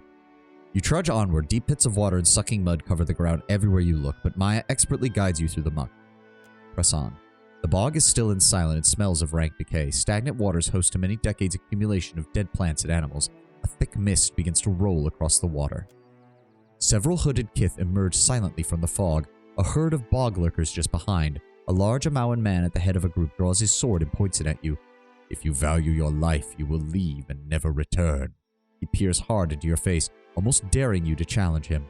Why should I listen to you? I am the guardian of this place, and I will not allow you to profane it with your presence. You will not allow me to just pass through? The man stares at you for a long moment. Before finally speaking, his brow drawn into a hard knot, then he grunts, more in annoyance than in anger, and crosses his arms. You may pass, but do not linger. If we should meet again, there will be no civil exchange of words. Interesting. I'll grab the fruit. Grab the water. Let's go find out what's in here. Deep in the bog, you find a cave entrance obscured by vines. The bog's characteristic rot wafts from the cave, but so too does a strangely alchemical smell. As you brush aside the vines and step inside the cave, you hear a faint sound of laughter coming from further in.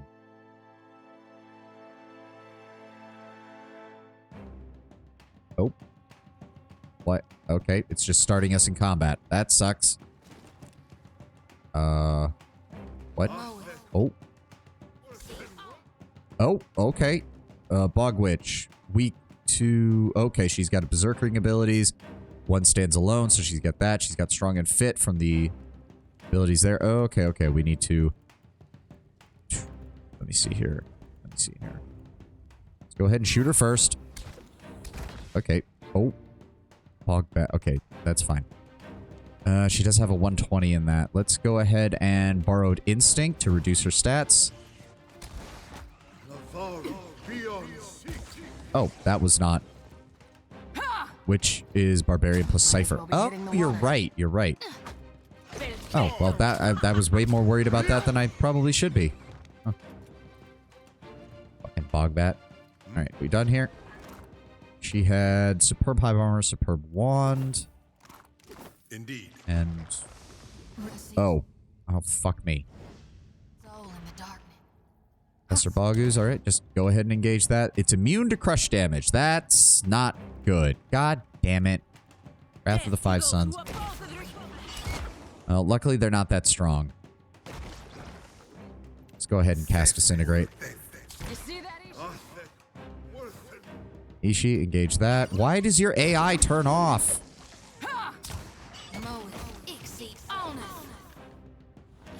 Okay, there's a lot of these fucking things. Alright, Disintegrate on that one too.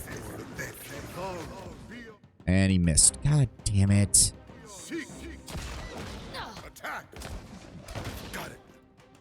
Go. Soul Ignite? No, that also targets Fortitude. God damn it. That also targets Fortitude. Antipathic Field doesn't really help me against that. Psycho Vampiric Shield reduces defenses. There we go. That's a little bit better. Now cast Borrowed Instinct. Oh no, they have the insect spell. Oh no, that's not good. Hit them, hit them. Ah, we're gonna get fucking eaten alive. There we go. There was that video they released meant to advertise the race. Oh, I'm sorry about that, Tim. I completely forgot to check that out when you sent it. I don't mind the art and such, but I have to admit the video does give a bit too much of a current D&D vibe. Not that it's bad per se, but it does detract a bit from what I would define as a realistic grit that exists in Eora. Yeah, that was my worry back when you first showed me the Avowed trailers in general, was that it was coming off a little too... Yeah, you're right. Current D&D vibe is kind of the only way to describe it. Ooh. Pool of water before you swirls in a riot of colors. The occasional bubble floats to the surface and pops, releasing a puff of colorful smoke that smells by turns acrid and flowery. Examine the pool. You dip a small glass bottle into the bubbling pool and hold it up to the light to get a better look. The liquid inside slowly separates into several levels.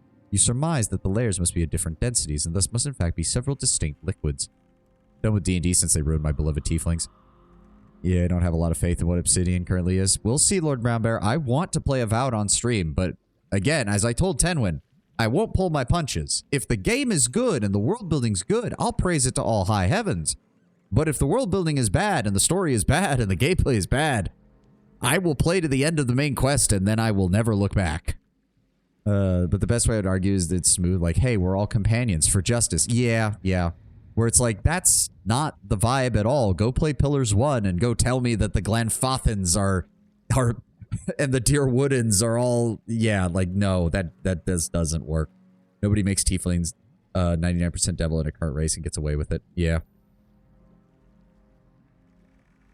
No Durance equivalent. 0 out of 10. I hope, if they're smart, there better be a Durance-style companion, because Durance is such a lovable companion to hate.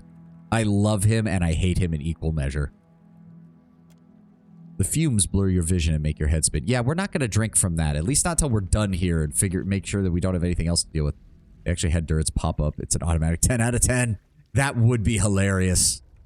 I have come to face the trials of the living land, you persnickety fucking whore. Oh, if they do, please tell me they got his voice actor back, because that would be amazing. The sheer variety of tieflings at 3.5 in Pathfinder makes it one of my favorites. Yep. All the different options for how to roleplay different types of tiefling. New players would have such whiplash. Oh, they would not be prepared for it. They would not... I sound like the meme of the old man yells at clouds, but let's be very honest. New players could not handle Durance.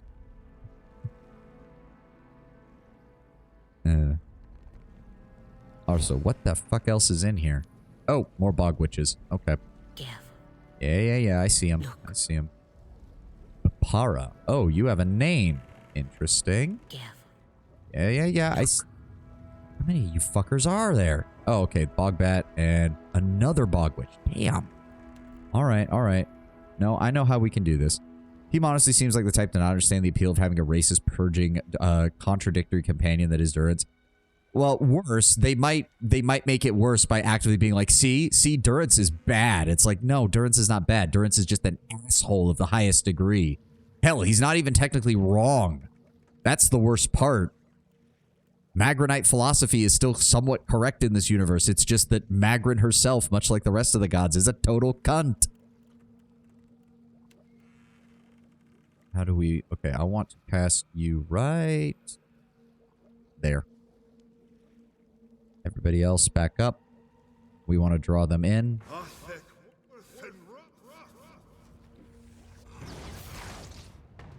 I feel there's a sentiment that you cannot portray without condoning, which is untrue. Yeah.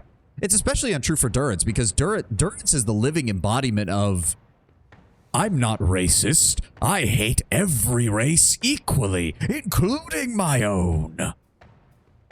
I'm not sexist. The women are whores and the men are stupid fucking bastards. I don't care either way. Durance is such a treat because he truly is the I hate everyone. What is that line from... Oh, hold on. OBS, what are you doing? OBS. OBS. Okay. Calm down, OBS. I don't know what's going on there. But it's being very, very strange. Why is OBS lagging? Greetings, honored priest. Who are you, you sullen wench, to approach me so candidly? What is your trial that you have completed that you must gain such foolish bravery, you foul son of a whore? Proceeds to spew an absurd tirade of slurs and insults so thick it makes your speakers melt. What's even more funny about that, Tenwin, is you get all of that, and then at the very end, Durance is just like, and now I'm joining your party. What? I said I'm joining your party, and you can't stop me. Despite how rough his methods can be, he's the first companion having less insight to Len Key than freaking Aloth, who was in it, yet he's the first to guess that the Hollowborn crisis is a conspiracy and not a curse. Yep, we love Durance here. We love to hate Durance here. Yes, we hate to love him, and we love to hate him. Seriously, OBS, what is wrong with you right now? The second I click on the game, it just keeps going. I mean, you can play highest difficulty without priest. I'm not surprised, Sid. I'm not surprised at all. Don't want you. I have a blunderbuss. Welcome to the party. Seriously, what is with... Okay, hold on. Let me pause this. I don't want to pause this because there's going to be an ad. You know what? We're just going to deal with it until the ad starts playing, and then I will look into OBS and what the fuck it's doing right now. Jody, go ahead and give me that. Center it right there. Yeah, I figured that bastard was going to start. There we go. No, Pallegina, back the fuck up. All right, another one got in here. Dipshit decided to run right into enemy territory. Okay, now OBS is running fine. I don't know what was the problem there. I don't want you. I already read that. There we go. Bog Witch and all their equipment. Oh, Bapara's Grimoire. Nice. Lots of debuffing spells. Lots of debuffing spells. Makes sense. The Cauldron Shard. Dreamside, everything was fine throughout. Oh, I'm sure. I just get paranoid when I see OBS doing weird things. +1 to corrosion armor. All damage from acid or poison attacks has a 20% chance to be converted into 20% health for the wearer. +1 constitution. And grants poison purge. Once per rest, immunity to poison attacks for 88 seconds. Nice. The result of a sudden alchemical mishap, a chunk of green iron is part of a destroyed cauldron. Whatever compounds it once carried have suffused it with a protective magical aura that tingles against your skin. The Witch's Key. Interesting. The body on the table is dotted with a butcher's... Oh, and there we go. We have a ad. No, I would love for Durance to be in the game. That would be hilarious. 8, 9, 10, 11, 12, 13, 14, 15, 16, 17, 18, 20, 21, 22, 23, 24, 25, 26, 27, 28, 29, 30. Ah. 1, 2, 3, 4, 5, 6, 7, 8, 9, 10, 11, 12, 13, 14, 15, 16, 17, 18, 19, 20, 21, 22, 23, 24, 26, 27, 28, 29, 30. Hope the game is at least worthwhile because it has a female Orlin companion. Yes, yes, Lord Brownbear, you can get your short stack experience. Honestly, in general, I'd argue the writing thing comes down to writers being convinced that people don't like challenging characters, which I'm sure those that don't read their stories or consider perspectives and challenging mindsets annoying don't. But it just feels as if it's babying the audience. Oh, absolutely, Tenwin. Absolutely it does. That's kind of just the problem with a lot of games in general now. Like, I don't know. And the worst part is it's hard to point at like specific lines or specific things. It's more like a feel for the whole writing as a whole. Nerds might swear and insult you, but he 100% has your back. Of course, he wants to see your trial.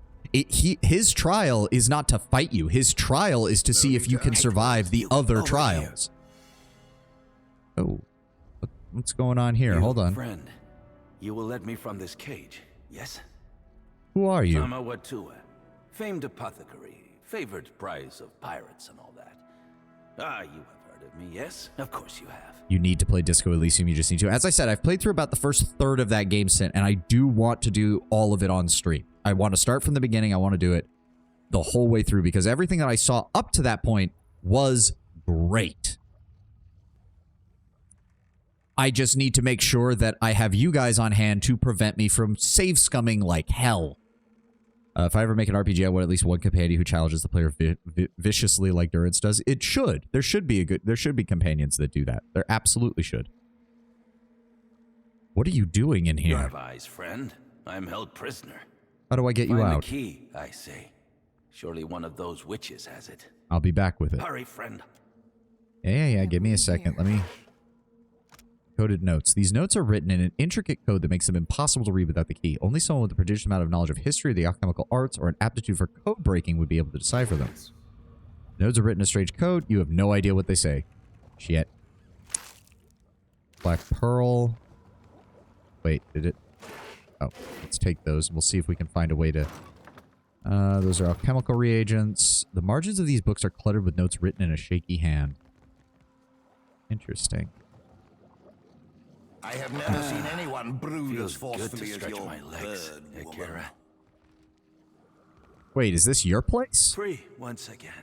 How did you get captured in the first place? Bad luck, eh? Always this seems to happen to me. First pirates, now witches. Oh, for what? A salve recipe? It is madness. You know what the witches were brewing in this cauldron? What potion requires bat bile, cat blood, and dandelion fluff? Even I'm not crazy enough to touch it, I say. You're not leaving. Akira, who do you think collected those ingredients for the witches? Me, Tama Watua. They are mine as much as anyone's, I say. Oh, fair enough. I will take some time to study this island, I think. Strange things grow among its weeds, and they will need names. And if you need supplies before you go, Tama will sell you what he can find. Akira. So, about my reward. You have the witch's notes? I will translate them for you as a show of thanks. Akira. Oh, that'll work. Thank you. You'll be allowed, if you translate, to choose a potion in the cauldron, which will give a permanent stat buff. Ooh. You take a look, eh? Gain deciphered note. Yep, he has a bunch of potions. Antidotes, fungal bile, various drugs, various ingredients. Do you have any Vithric brains by any chance? No? Well, that doesn't really help me. Well, you're probably out here and I'm never going to come back, so, let's go ahead and empty out the fucking inventory, shall we? Sell all of this. Thank you very much. Go.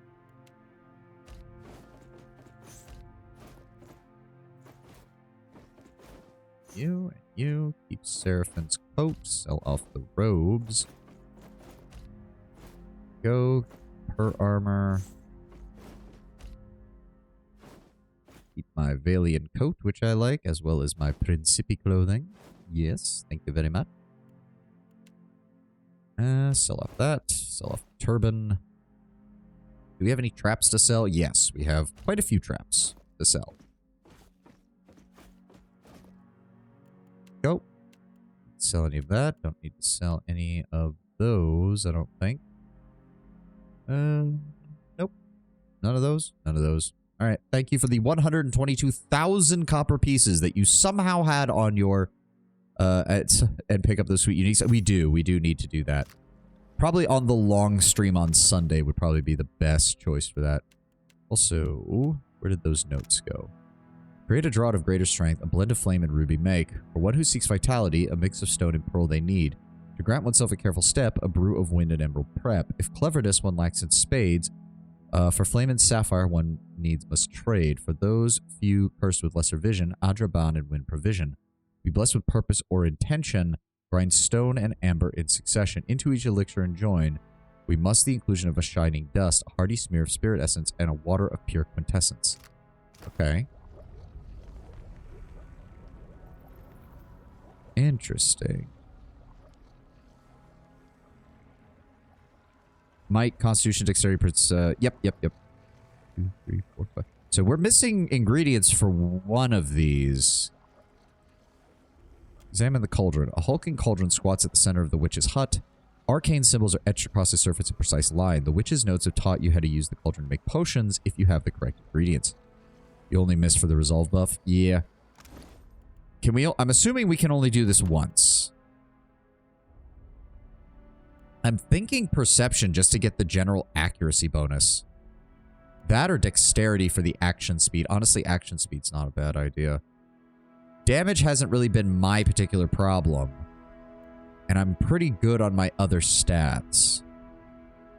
So yeah, I'm going to go ahead and grab the perception just to gain an additional accuracy bonus. I mean, it's not much though. It only adds +1 to accuracy, which is kind of... Yeah, 57 from level, from the superb, from the aim shot, inaccurate. Ability duration then would probably be better for the intellect. Either intellect or dexterity then, because action speed and ability duration are going to be way more useful.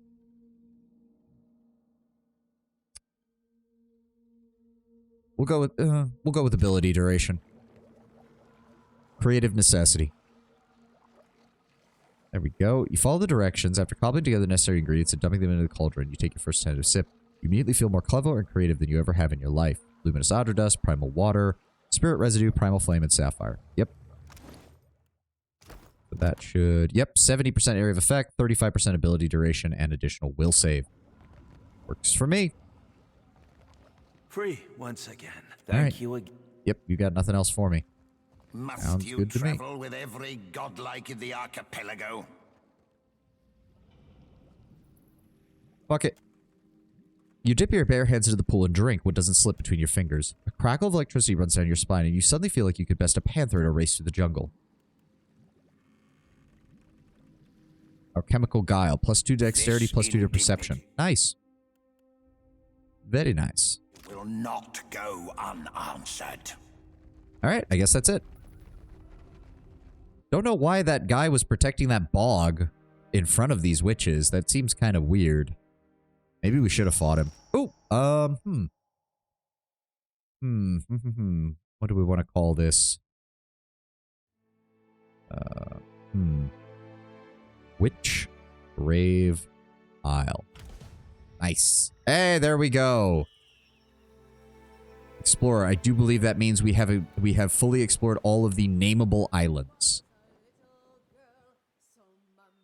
Yeah, I really hope they don't forget the greediness. The main writer's supposedly a veteran from the White March, but I'm still worried.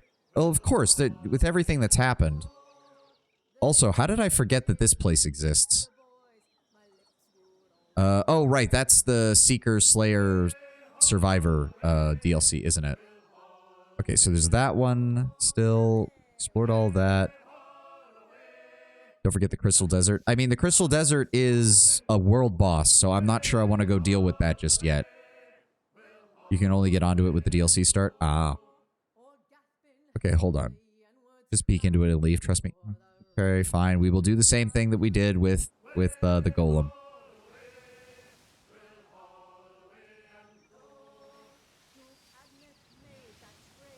We also need to return to Nekataka. You don't need to fight it. I kind of want to try, though.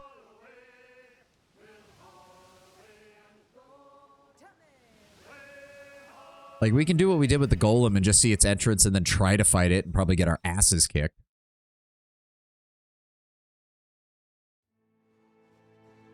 Oh boy, what is this one? Dragon? Is it a dragon? Oh, it's a giant fucking crystal spider. Big spider. Yep, and he still counts as a 3 fucking skull bullshit. Oh. Yours to command, Captain. Well, let's try doing something stupid, shall we? It will be so. Pallegina, let's go ahead. Wrath of the Five Sons. Maya, go ahead and mark it. I'm going to immediately... Of course, we can't use that from the beginning. That would be too easy. We're going to try and hit it with the Psychopancheric Shield. Remember, if someone wants to do the ultimate challenge, they need to solo these fuckers. Yeah, and I'm sure somebody has already figured out the optimal way to do that. Wand of Wheel and Woe. Priest calls for a beam of light that heals allies and burns enemies caught in the ray. Not the worst idea to start it off. Full of Thorns. Pierce damage. As a poison that cause... Okay, we could try that as a first spell. Maybe. Oh, Pillar of Holy Fire. Drop it on his ass. This I can. And she summons ads. Fuck, I hate ads.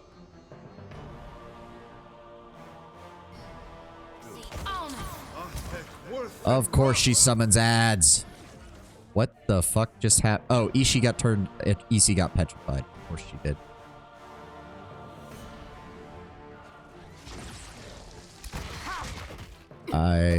Well, the Spider Queen seems content to do nothing until we deal with her babies. That's fine by me. Yes, giant spider scent. Sorry. Shit. How many of the... Oh my god, there's so many of them. There's 3, 4, 5, 6. Fuck.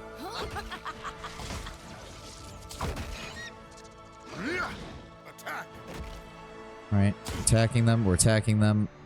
Takehu, I want you to stop. Please stop using your spells. Please stop using your spells. Okay, honestly, she's not doing that much damage, except to Ishii. Just focus on... Oh, great. These things take, like, no fucking damage. Look at that shit. We're hitting it for 40 points a pop and doing nothing to it. Oh, that is just... It has 0 armor. It has 0 armor. It just has fucking thousands of health. This is a giant crystal spider, Tenwen, and we're fighting it. Party diminishes. Yeah, Ishii is down because Ishii was the only one getting hit. Behold me, mother. Look at this. We hit it with like everyone's attacks all at once, and we were getting fucking nothing. Jody already used her abilities there, which is a shame. Pallegina, just go ahead and pop Second Wind to keep yourself up. Let's try inflicting some damage. Alright, there's no point in attacking these things. I also do not know what that spider's obsession with Ishii is, because the spider has been focusing Ishii the entire time. Yep, there he goes again. Alright, let's... 200. What in the fuck am I supposed to do about that? Its deflection goes down, but it empowers its attack. Oh, that's interesting. Also, fucking Takehu's getting slaughtered right now. Let's go ahead and throw a pain block on him, please. Maya, you've already marked him for the hunt, so honestly... Breaking all characters in a line, that is not a good idea. Positive tranquilizer. So really, okay, I wish it would tell me how much, though. Like, how much does that decrease her defense by? Ugh. 112 there is no way in fucking hell. None of our abilities are going to work right now. None of them are going to work. No, Jody, please stop using spells. Please stop using spells unless I tell you to. Because this is going to... If we're even going to try this, it's going to be for the long haul. Alright, now let's focus on... God damn it. Horrible. Maya, keep focusing down the spiderlings. Takehu. Oh my god. Oh, and Jody is dead. Well, we're not... Well, nope, we're done. We're done. We're leaving. We're done. Plus 80 to all defenses. Yeah, minus 30% damage self on allied death, minus 1 to all defenses, plus 1 to damage, plus 1 to accuracy, plus 1 to action speed. Stacks infinitely. Wow. Jesus Christ. All right, well, yeah, we're leaving. Fucking Jody got turned to stone and then exploded. Ugh. All right, leaving now. Goodbye. Okay, so that's boss number 1. Keeping track. Boss number 1. Boss number 2 is over here. Right? Yes. Boss number 3 is down. No, that's the other DLC. Right. 1, 2, 3, and 4. Okay, yes. Yes. Those are the 4. Weird that they put 2 of them down here. So, Hall of the Unseen is one DLC. This big ol' island is the other. And those are the 2 other DLCs. Everything else should be explored, I think. Oh, yeah, Murkwater Lagoon. That's the boss fight. We did all that. We did all that. Corroded Wasteland. Yep. Everything down here has been explored. I'm pretty sure. Island of Nekataka. Yep, we did. There's still more to those ruins. We better be able to find out what's in those ruins. I'm gonna have to look it up probably, knowing my luck. Everything else over here is clear. The only way through Magrin's Teeth is the Ashen Maw that we know of, which we're not going to do just yet. We dealt with Sayuko. We dealt with that. We dealt with Hasongo. We dealt with Crookspur. Yep, both shrines on the other end. And we dealt with the area surrounding Matario Cozy. Yep, all the islands are clear there. I feel like this corner of the map was not very well utilized. Like, you've got at least a bunch of stuff up here. You've got a lot of stuff over here. You got a lot of stuff over here. And then you have the Tikawara corner of the map, which really doesn't... Like, and especially before the DLC. Before the DLC, there's even less out here. And then we can't get to Splintered Reef yet. Okay, let's... Alright, let's try to get around this asshole. I don't feel like fighting him. Nope. Bye-bye. Sayonara. See you later. Let's get back down to Nekataka. Oh, don't sail directly into another group of enemies, you dipshit. Sail south. There we go. You did see the entirety of the Deadfire map. How would you rank the Deadfire map overall? Excellent. This is an excellent world map. It has exploration. It has customization by allowing you to name the islands. I do think there's a couple, like, again, like this corner of the map seems a little barren. This corner of the map seems not too barren, but just a little bit. I wish more of these smaller islands had, like, little combat encounters or stuff on them. But, again, that might just be a case of development time and not, you know, wanting to avoid just, like, repetitive random encounters and stuff like that. Though I think that there's room that they could use for that. Let's go ahead and head to the Map Emporium first. World map feels very appealing, and the city map. The city maps are great. The city maps are an amazing touch. More games need those kind of things. Welcome back, welcome back. It is a pleasure to see you once again. Tell me, how is the sailing? Smooth? Nothing to delay your expedition, I hope. How might I assist you? I have the material you need, Sansa. Wow. I've always wondered what was over there. I made a list. Fire giants, giant fire ants. Fire snakes wasn't on there. Wait. This means you've done it. You've really done it. Oh, I could kiss you. Please don't. This is going to put both our names in the history books. I am sure of it. He really doesn't know who he's talking to, does he? Yeah, we've kind of already there, but hey, I appreciate the enthusiasm. I'm nearly done putting everything together. Come back later and I'll give you the very first copy of the Explorer's Guide to the Deadfire. Please don't. Your lips won't get past my head growth. Yeah, that's also true. I didn't even think about that. My character's face is like recessed into this thing, so you can't even really reach his...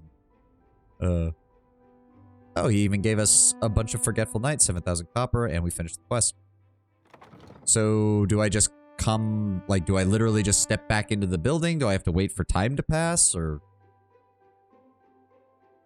Game? There we go. And you can wait 26 hours. All right.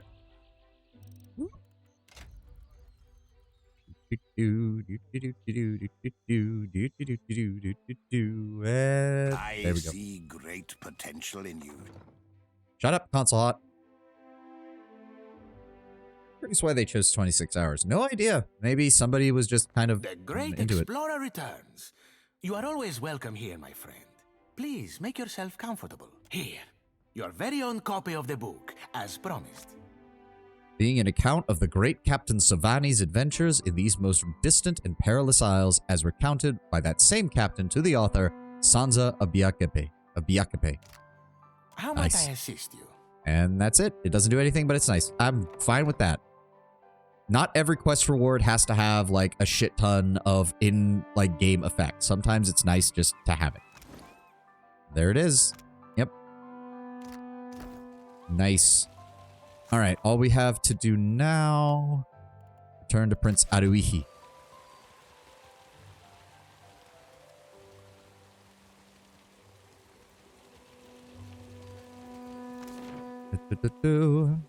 Kahanga Palace. Nope, not the rooftop, just the Kahanga Palace in general. See, this is what open world games are lacking. A sense of scale sometimes. Like, I don't want to go to a city like in Skyrim and see that the city is 50 people. Like, give me a sense that there's actually 100,000 people living in this city. Damn, we're in the last stretch. The last stretch of this area, yeah. At least until we get to the actual story content. Do not leave me in suspense, I say. Have you found Matario Cozy? Firstly, your expedition never made it off Matario Cozy. I'm sorry. I sent good women and men to die in the name of the tribes and in a vague hope. May Ngati thank them for their courage and Wodaka for their loyalty. May they return to us as Rangas. Yeah, thanking Wodaka for anything is a fucking stupid-ass fucking decision. Ignore me, my prince. I say nothing. I don't know what I'm talking about. Fucking name Gotti for courage. I don't know what the fuck you people are thinking. Sorry. Outer Worlds was especially guilty of empty cities. Yeah. What of their findings, Watcher? Did they recover anything? Anything about Ukaizo? This ancient Hoana navigational chart seems to point the way to Ukaizo. The prince accepts the chart in silence, holding it up to the light and poring over every detail with interest. His hands begin to tremble as he holds the paper. An unusual accounting of the isles, I say. Each one measured in relation to... His fingers drifts up to the sigil of Ukaizo, and he nods. Generally pissed that this game officially flopped on release. It made up the difference over time because PoE 2 had some amazing long legs, so it eventually became profitable. It's not clear on why it was a flop. Some people think lacking marketing. Some people think sequel curse. Some people think the pirate setting. You'd be surprised how many people didn't want to play it because they preferred the classical fantasy of the first game, which it wasn't. Or just because of strong competition. I think it's a combination of factors. I, for one, again, remember, I had a lot of issues with Pillars of Eternity from a mechanics perspective in the early game, and that turned me off of the entire series initially. And it really does take some time to delve into it and get through this series. Combine that kind of filter on top of the first game and then changing the setting when you go into the second game, I can get why that could cause some serious teething issues as a first-time player. It is just that notch too far off from classical fantasy, which I like, but it's not vanilla. That's true. It isn't vanilla, but I think it should be to Pillars' benefit to lean into that. Like, this is not just classical fantasy. This is classical fantasy having aged up into a Renaissance or late Renaissance, early modern world. I think they need to lean into that, and I hope they do in Avowed, especially since we're supposed to be, if I remember correctly, we're supposed to be coming from the Adiran Empire, who is very much meant to be like, it's an elvish, Celtic, Roman-style empire that has recently fallen on hard times. Like, there's some interesting stuff in there that they could work with. Leaning into it, it doesn't lean into it enough. Had some issues after I played 2, but that was after I bought it. Maybe it's because people who were interested in the game had already got it from funding it on Kingmaker. That I could also say. Kingmaker came out around the same time. I'd to double check on that. I would have to double check on that because I don't remember. Such a shame that people missed out. I agree, because everything that I've seen in the first game and from here so far has been good. Oh, on Kickstarter. Oh, okay. brain fart. That's fine. It is interesting how the ancient Huana treated Ukaizo as the center of the world. Kira, I've seen nothing that challenges this notion of theirs. I've seen what the Ingwithans were up to, my prince. Trust me, Ukaizo's impressive. Don't get me wrong. I'm sure it's very impressive and was. But they were doing some crazy fucking shit in Engwith. Like, truly fucking insane. Ngati is one to throw obstacles in our path. But I say that an outdated chart is better than none at all. Grinning all the while, Aruihi rolls up the parchment and tosses you a pouch of heavy coins. Thank you, my prince. When we know enough, my sister will finance a fleet-wide search. Not for breadcrumbs, but lost Ukaizo. Kingmaker released the same year, but the PoE released in May and Kingmaker in September, so it shouldn't have affected each other. True, true.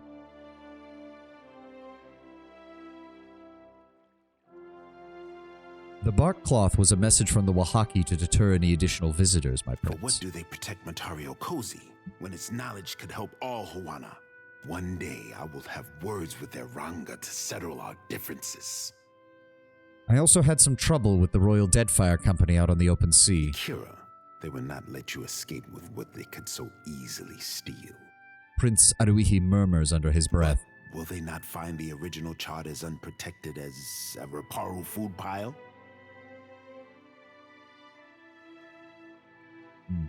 Assuming they survive the jungle, perhaps. I expected better judgment from an agent of the crown. Are you asking me to destroy the Huana's own history just so you can settle an issue with the Deadfire Company? You'll forgive me if I say, fuck you. Aruihi folds his arms and presses the bridge of his Even nose. with the help of the gods, our task was unlikely before these complications, I say. He waves you on, eager to change the topic. This is much to learn in a day, even for this warrior. Aruihi touches his brow and considers. I sent the expedition to their fate, and those who followed. Death is on my conscience this day. He lifts his gaze to meet yours. I'm afraid she's never far from mine, either. May all who fell on Matario Kozi slip through the eel's jaws. Huana and outsider alike. But on to brighter times, I say. If Ukaizo can be found, then so too will the hopes of our people be made manifest. His mask of grief breaks under the pull of a broad smile. Too much has happened for you to waste words with the royal brother. From now on, you work with Onikaza as an honored guest of her rooftop garden. Only, be kind to her cats. A pleasure working with you, my prince. You say this now, but Onikaza pays better than her royal pinch fist of a brother. May the wind caress your sail. Aruihi pats your shoulder and nods. I actually do like... Oh. A word? Oh, what's on your mind? You came to the Deadfire for your own reasons. The problems of others, they must be noisy obstacles by comparison. I mean, not really. I kind of am an adventurer. It's kind of what we do. We both know the burden of being looked to as a source of hope. What say? Oh.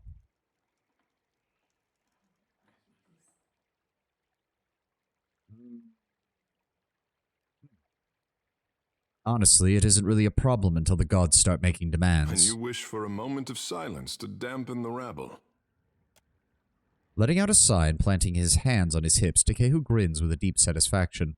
He locks his eyes with yours and makes no move to break the contact. What are you doing? I am feeling braver than normal.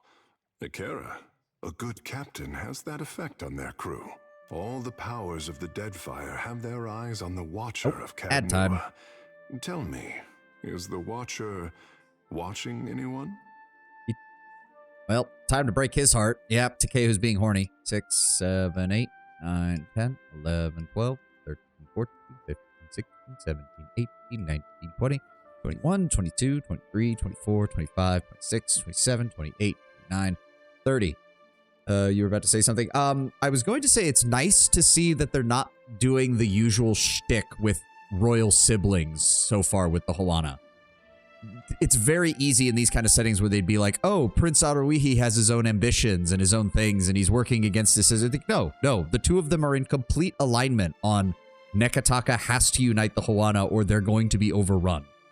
It's nice to see them working together and even playing off of each other like we saw in the original scene back in this room back at the beginning of the game. 9, 10, 11, 12, 13, 14, 15, 16, 17, 18, 19, 20, 21, 22, 23, 24, 25, 26, 27, 28, 29, 30. There we go. Ahem. But yeah, like, it's such a common trope where it's like, oh, this is the younger sibling of the king or queen, and they're, you know, they're popular and sly and all that, and then inevitably they end up in conflict. You could partially chalk it up to Juana's societal structure, even if that doesn't cover all corners. I mean, yeah, but it's just nice to see that he seems fairly well written, is I guess what I could say. He seems believable in why he isn't pursuing more active stuff behind the scenes. He is actually loyal to his sister. At least from what I've seen. Things could change. Maya and I are, Say no more. I will not add a fish to the love triangle of Captain, Sharpshooter, and Bird. He's the warrior, she's the diplomat. To be fair, I think the chieftain of the Wahaki has it right, though, when it comes to Queen Onekaza. She plays the diplomat because she knows if she also plays the warrior, things could get out of hand. I don't think she's any less a warrior than her brother, but she knows how to play her role, and she also knows by having her brother play the more obvious warrior, it allows people to underestimate her. She's not dumb, and she's playing this game on a knife's edge. The Ranga are warrior leaders, aren't they? Technically, yeah. Well, the Ranga specifically are the leadership. They, what's the other word? Mataru. The Mataru are the warriors. The Ranga are kind of expected to be sort of a little bit of everything. They need to know how to work the religious angle with the gods. They need to know how to negotiate with people. The Ranga are kind of the only members of the Juana society who aren't intended to specialize, because as leaders, they are meant to oversee everybody. Though it's very obvious where Aruihi, for example, since he is not a Ranga, he's part of a Ranga's family, but he himself is not Ranga, he would fall under the Mataru label, which makes him a warrior.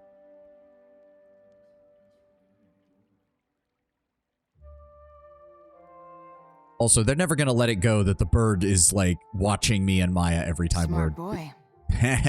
Maya grins as Ishi lets out a territorial squawk. Mataru comes across as the general, so to speak. Kind of. Every Mataru we've encountered at the other tribes has always been much more of a frontline combatant. A pity you did not glance in my direction sooner, Captain. The pain of a missed opportunity. It is divine, I say. I'm good, Takehu. Thank you, though. I appreciate it. Shrugging, he opens his palms by his side, his smile uninterrupted and in every way unconcerned. All right, let's go. So does that actually tell us to go to... I should check in with her just in case. Mataru... no, I already read that. Sorry, I got the word spun around. I meant Rihi comes across as the general. Yes, yes. He was most likely also given similar Ranga training in some ways, just to ensure that if something happened to his older sister, he would be able to lead. But since she is alive, he uses that more in a military capacity than anything else. I don't suppose you have anything for me, Queen Onekaza? Friends of Raotai are rarely friends of the throne, but I will hear you. Yeah, well, I'm friends with everybody, in case you haven't noticed. Quite literally. I don't know how that's going to affect the ending of the game, but right now, the only people we have we're below a 5 is the Juana as a whole, but that's still at a 4. We've also got good relations with just about everybody. We surprisingly... Did we lose? Yeah, because we were polite at Oryo Koiki. She fucking didn't like that. Oh, get over it, Maya. Also, the Kahanga do have the tradition of cipher Rangas.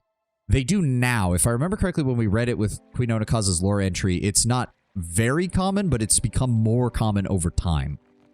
You hang around Juana and are nice to them, Maya bristles like a boar. Well, she can get over it. This is their home.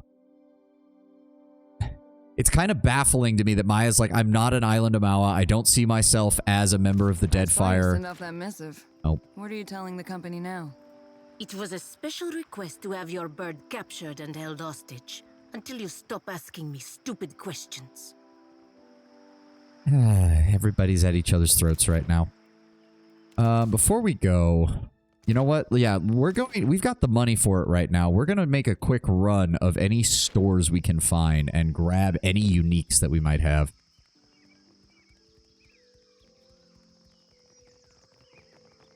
Gemstone. Let me see. Pearlescent, Rhomboid, 10% chance to reflect against spells. This is a headpiece. And Shifting Chroma. +1 to armor rating, concentrate... you know what? That sounds good. Faceted pebble circles the head of the wearer in tight orbit. Beautiful colors swirl over its surface in shifting pearlescent patterns. Hellstones like this are often the prized treasures of ancient mausoleums. It isn't definitively known if they are the result of naturally occurring phenomena or some forgotten enchantment. See, that's why I do think the restriction on headgear for godlike is a little bit weird. Something like this should still be usable by a godlike, in my opinion. Ring of Boundless Stars grants a Tain's Chaotic Orb and Middle-Letus Concussive Missiles. Nice. Go ahead and grab you. Stone of Power. I don't think that's going to be... Ah, fuck it. We've got the money.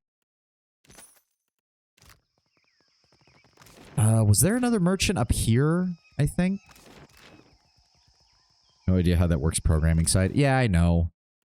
What it should be is that the head slot is unlocked, but only certain items can be equipped to it. Just the pet vendor. Did we buy all the pets? I thought we bought the pets elsewhere. Am I wrong? Hold on. Why does it feel like we're taking longer to run up here than we did before? What the fuck? Why are we moving slow? Remember, Akira. Nope, you're completely empty. You are useless to me. Be gone. You have nothing in your inventory. You don't even need to exist in the game world right now. Just be gone.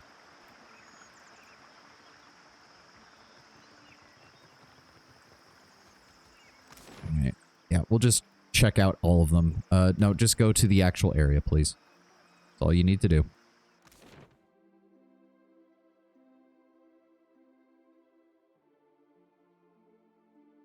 Insufferable. Shut up, console The hot. Crown has not called her water shapers to battle in some time. We've all seen what happens when Juana get pissed off. If I was summoned to sink a Rawatayan vessel, I do not think I could answer the call. Really? I promise not to tell anyone. I mean, she said it in a kind of condescending manner, but Takehu, you really should realize how much that means. Like, Maya is an intelligence agent for the company. Like, her admitting to not doing that is actually a very big deal. You used to work a farm. That's fine. Oh, no. Neither of those are very good, especially the boots of speed. 25% stride and 15 deflection against disengagement attacks is not worth 4,500 fucking goddamn gold. He was real gentle and people want someone to call the storm. At the same time, he should... This is why I do think some of his complaints don't resonate very well, because it's like, oh, we should be thankful for Nengati's, gift and all that and whatnot. It's like, yes, but her gift was also explicitly given to protect the Deadfire. Each obstacle is a challenge we must answer. These Oh. are whetstones that sharpen us into fire. I forgot, we never actually talked to you because all we did was that one lady's quest, and I didn't realize that you were part of anything else, really. I don't think the Temple of Bareth or the Spire had anybody selling anything in there, but I think the Temple of Gaun did. Vendor by the Spire? Oh, right. We'll need to check them out on the way back up. Forgot about them. I think there was also a vendor inside here. There's just two dudes outside. Yeah. Acolyte of Aethys, Nordigon. My Aethys' light Blessing of shine Aethys upon you. High Priestess. Nope, nothing there. Huh, I could have sworn there was a merchant in here, but I guess I was wrong. Alright, let's go back up here.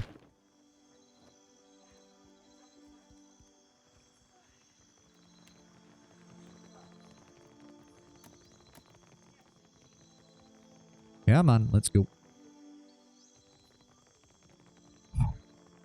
Sometimes walking across these areas, it is nice when you first do this, but sometimes it's annoying. Magnificent Escape Cape, plus 10 deflection against attacks, and the Magnificent Escape. When bloodied or near death, if used to dash to safety, breaking engagement. Not bad. Famed Valian Magician Malia Ne. I'm pretty sure that's not what it's supposed to be in her name, but okay. Malia ne Spetacolira, the cape went missing during the finale of her most memorable show, along with Malia herself and a sizable portion of those in attendance. Reappeared only recently, flying atop a flagpole in the sacred district of Nekataka. Malia had fulfilled her promise. They had indeed seen her. Now they did not. Several other props have been rediscovered over the years. The box of death and dismemberment materialized at the wedding of Erlu Kolfig in the Deerwood, where it brought a dramatic conclusion to the nuptials by crushing the father of the bride.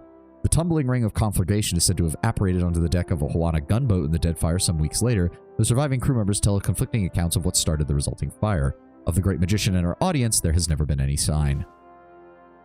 Nothing I need there. We'll go ahead and take that. Thank you kindly.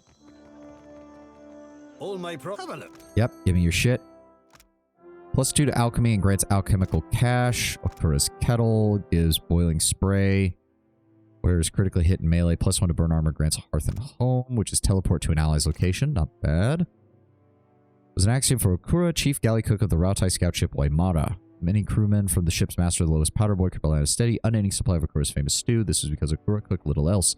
Stew at first watch, stew at last watch. Of course, the crew complained, but Okura was untroubled. You've read this, I think. Crew that didn't complain was short work. When the Waimura fell victim to a rogue wave, he was lost at sea. Crew, however, stole away his pot in an act of finality to give the local smith on one condition that he crafted into something anything other than a cooking vessel. Huh. I don't remember reading it because I tried to make it so that we don't read unique descriptions until after we've acquired them. Oh, no. What am I... How do I get out of here? Oh, God. You have to go all the way around to get... No, wait. It's faster to go this way. Head down to the Brass Citadel.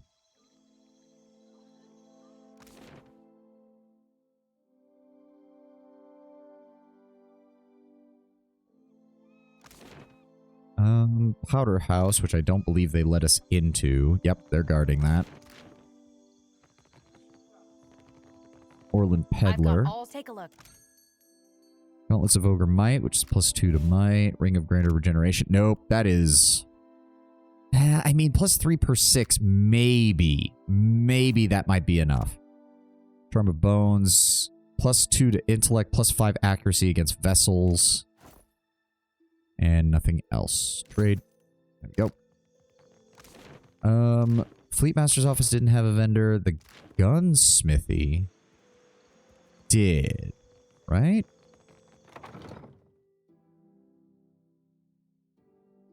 I was chewing through Cad Newer's foundation This long before gunship, apprentice Aeolus finished the gunsmith. job. Uto. There we go. Looking for a pistol. Let me see what you have. The Dragon's Dowry. Grants Dragon's Breath once per rest.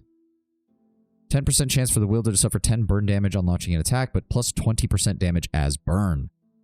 38k. Yeah, that one is expensive. I don't think he has anything else, though. Oh, no, he does. Gordeo's Trophy. This one is 12,000. Scoring hits with this weapon grants a stacking -5% recovery time with melee weapons for 30 seconds. Ah, so this is something that you want to be using pistol and sword build. When a gun is as expensive as a small ship, you know it's good. Yeah. This gun was sold to me for 38,000 gold, because you know it's good. If you've seen Dungeon Soup, you know what I'm referencing. If not, go watch Dungeon Soup and their Chaotic Barbarian series. It's fucking amazing. They just uploaded a new one.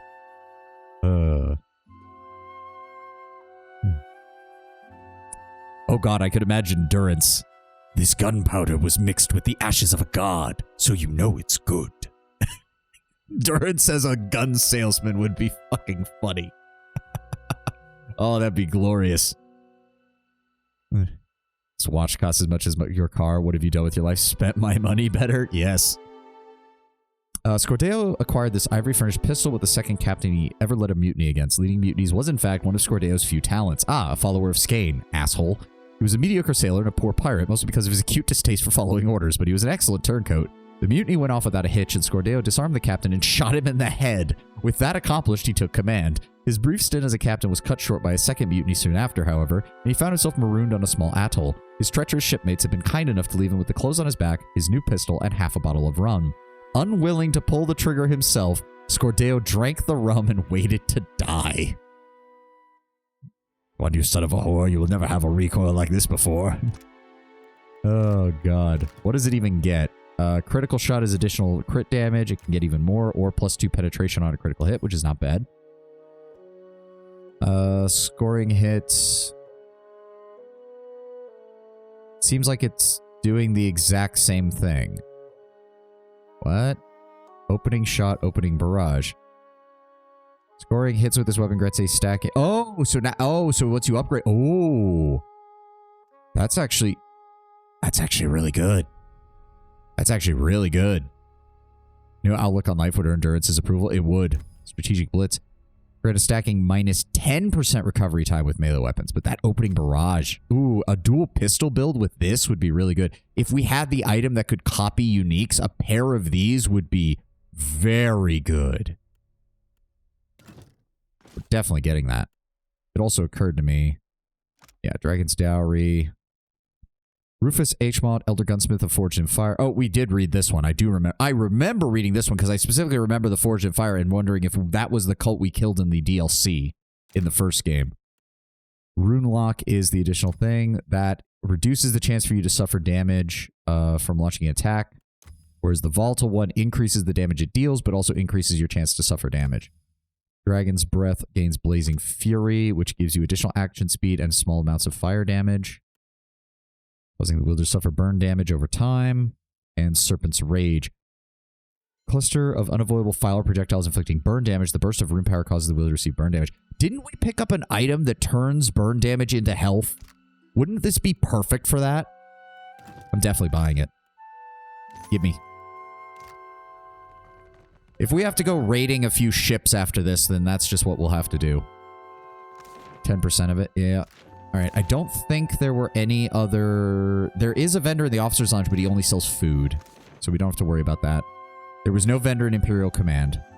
There is at the Quartermaster? In the fort? Wait, what? Where? Fleet Master's office or in the Imperial Command? I'm assuming you mean in the Imperial Command. The hyper happy girl at Imperial Command.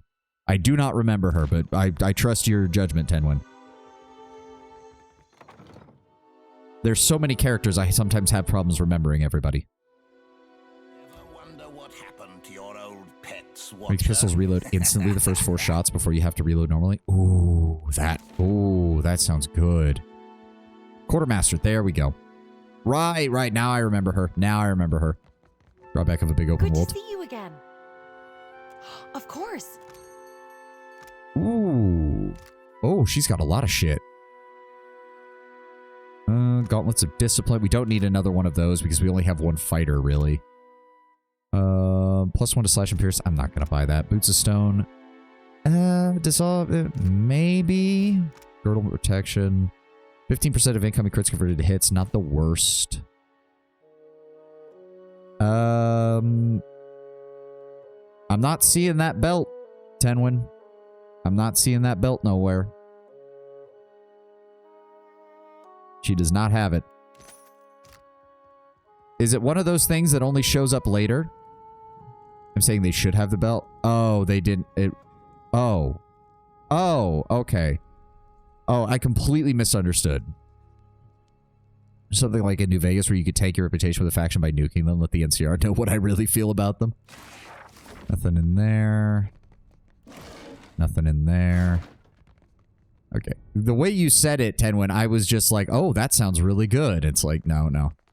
To be fair, if you max out your weapon slots, you can carry, like, if you carry a melee in 1 weapon slot, and then you get all the upgrades to take more weapon slots, you could carry 6 pistols and fire all of those before descending into melee. Like, that's not a bad idea, honestly. Would you have 6 pistols that are worth using is the question. Probably not. Because I think there's only like 6 unique pistols in the entire game at the rate we've been collecting them. Gullet. Fuck. I think the only vendors with stuff were in the Gullet. Did we already buy stuff? Oh, God. I don't like having to leave this place. Delver's Row. Oh, you're right. I picked the wrong one. I don't... What say, Maya? Do you think me irreverent? Huh? Takehu sighs through his teeth. The word's a challenge to force out. I guess you're a lot of things. Why? I hold the gods sacred, nothing else. But it was poor form to speak of the dead. You You had your reasons. I wasn't exactly acting like the paragon of diplomacy either. I don't actually remember what argument they're referencing. I'm glad to see you two on civil terms again. We are not without our squalls, but I do not invite the problems of the Deadfire into this crew.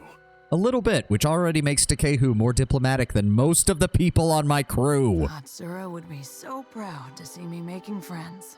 Maya shakes her head, but smiles in spite of herself. I will pray for the day, the hour, when we can beat our swords into plowshares and let art tell of our deeds. Takehu brought up the battle where the Water Shapers sank the RDC's crown ship. Oh, you're right. You're right. That was a while ago. Takehu blows across an open palm, water droplets coalescing in the air and taking on the shape of a fish and a hawk. He smiles with pride, looking through the form and toward Maya. Get behind that? There are only 3 unique pistols. Wow, okay. Grunting in approval, Maya steps closer to Takehu and envelops him in a fierce embrace. The water form loses shape and evaporates, coating them both in a fine mist of dewdrops. Aww. That's kind of hilarious because I'm pretty sure, yeah, they're at -2 and they're still we have this big makeup scene and fucking Takehu hates it. Like, they do not get along.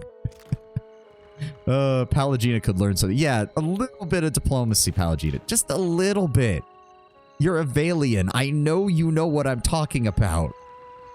I think the Merchant in the Hole did have a couple of unique items. Ugh. Need something? What Like you need? buy something. Let Any me know. provisions? Actually, no, she does not have anything. I thought she did. Oh, never mind then. Actually, it occurs to me. Does she have crew to recruit? I never even Need bothered something? checking. What you need? Sure. We have a cook already, and the rest are useless because they have split stars.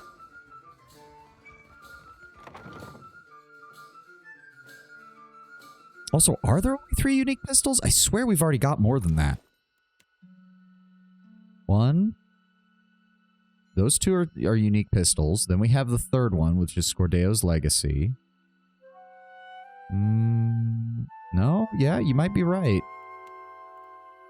Right, because I gave her blunderbusses. He just has regular pistols. No, yeah, you may indeed be right. You may indeed be right.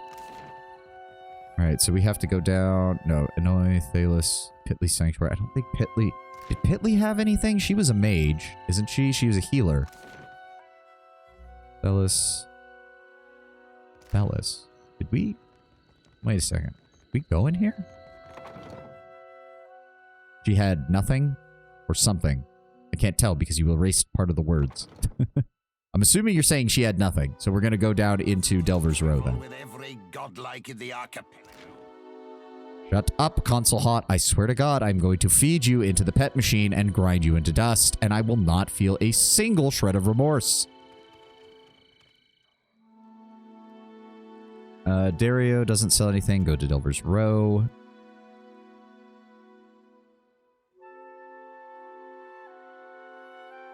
Forgot just how many merchants were in this fucking city. It's the smell of card food, of course. And you tell... You have only... Yes, you only have that. Okay. I don't have anything to sell, do I? I think we already went through all of that, didn't we? Yeah, we did. That's fine.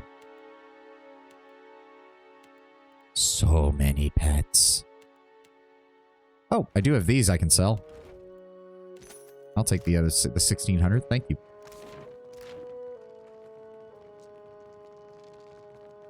You're a merchant. Let me see what you have. All you have is drugs.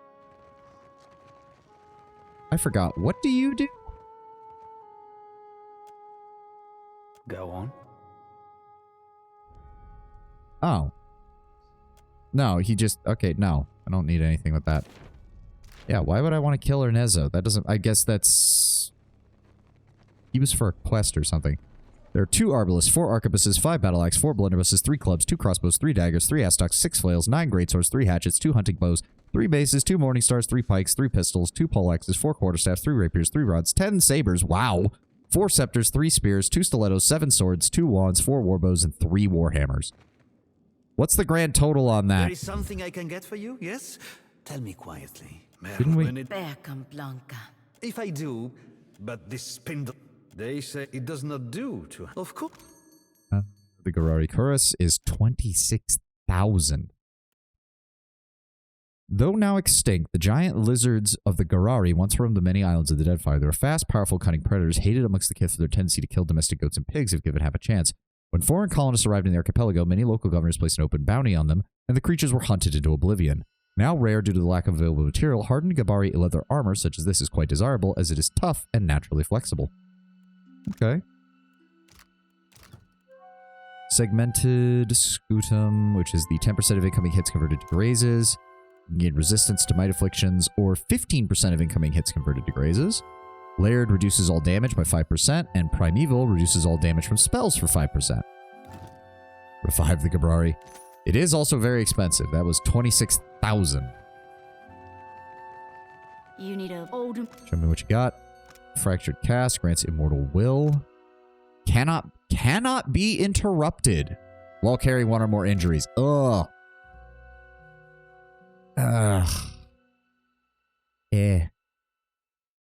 Revo dashed the blood from her eyes and pulled off her cracked helmet. Only discovered that the Oaten's attack had cleaved her ear clean off. I mean, I get... it's only 6,000. It's not that bad. Let's gather it up. And then we'll check in with Spindleman over here.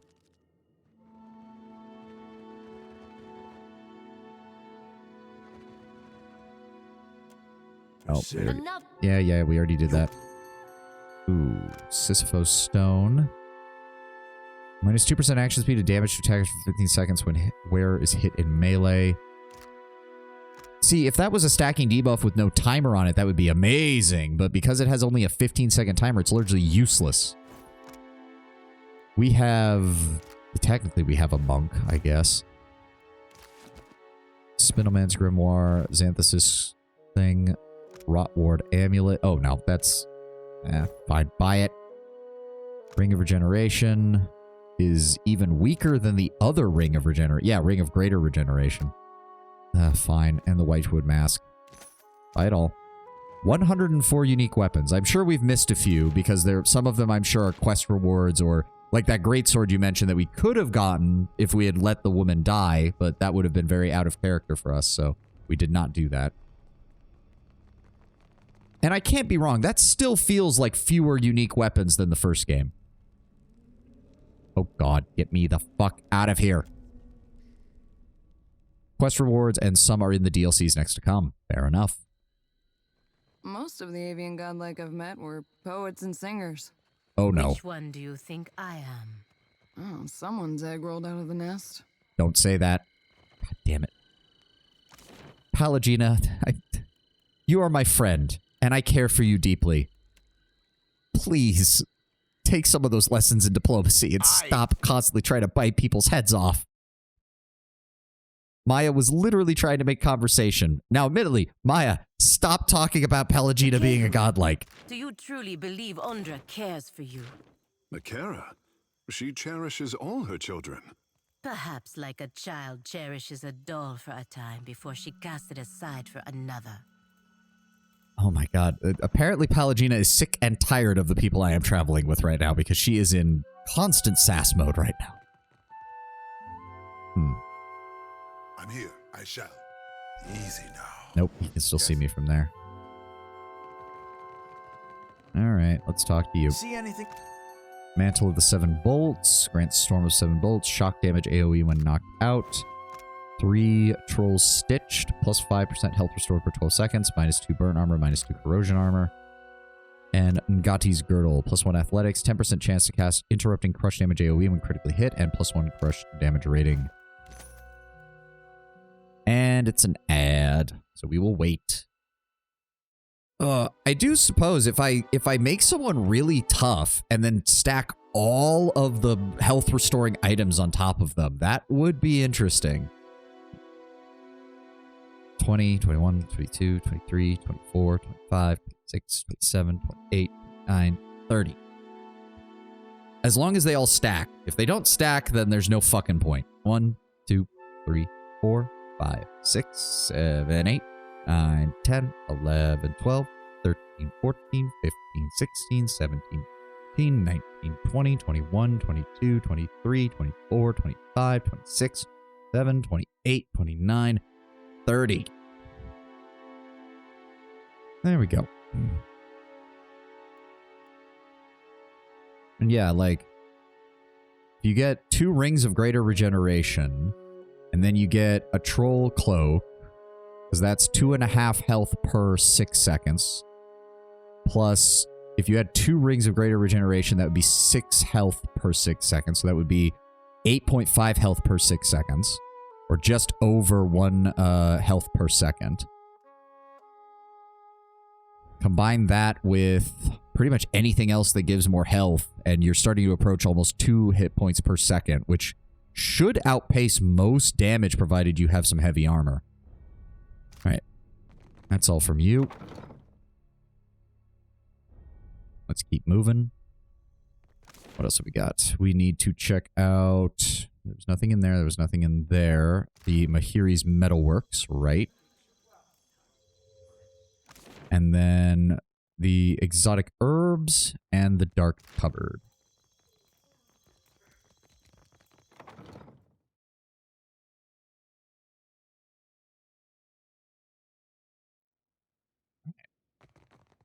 If you need iron or...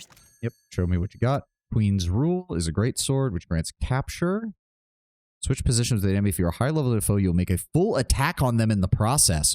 Ooh. That's not bad.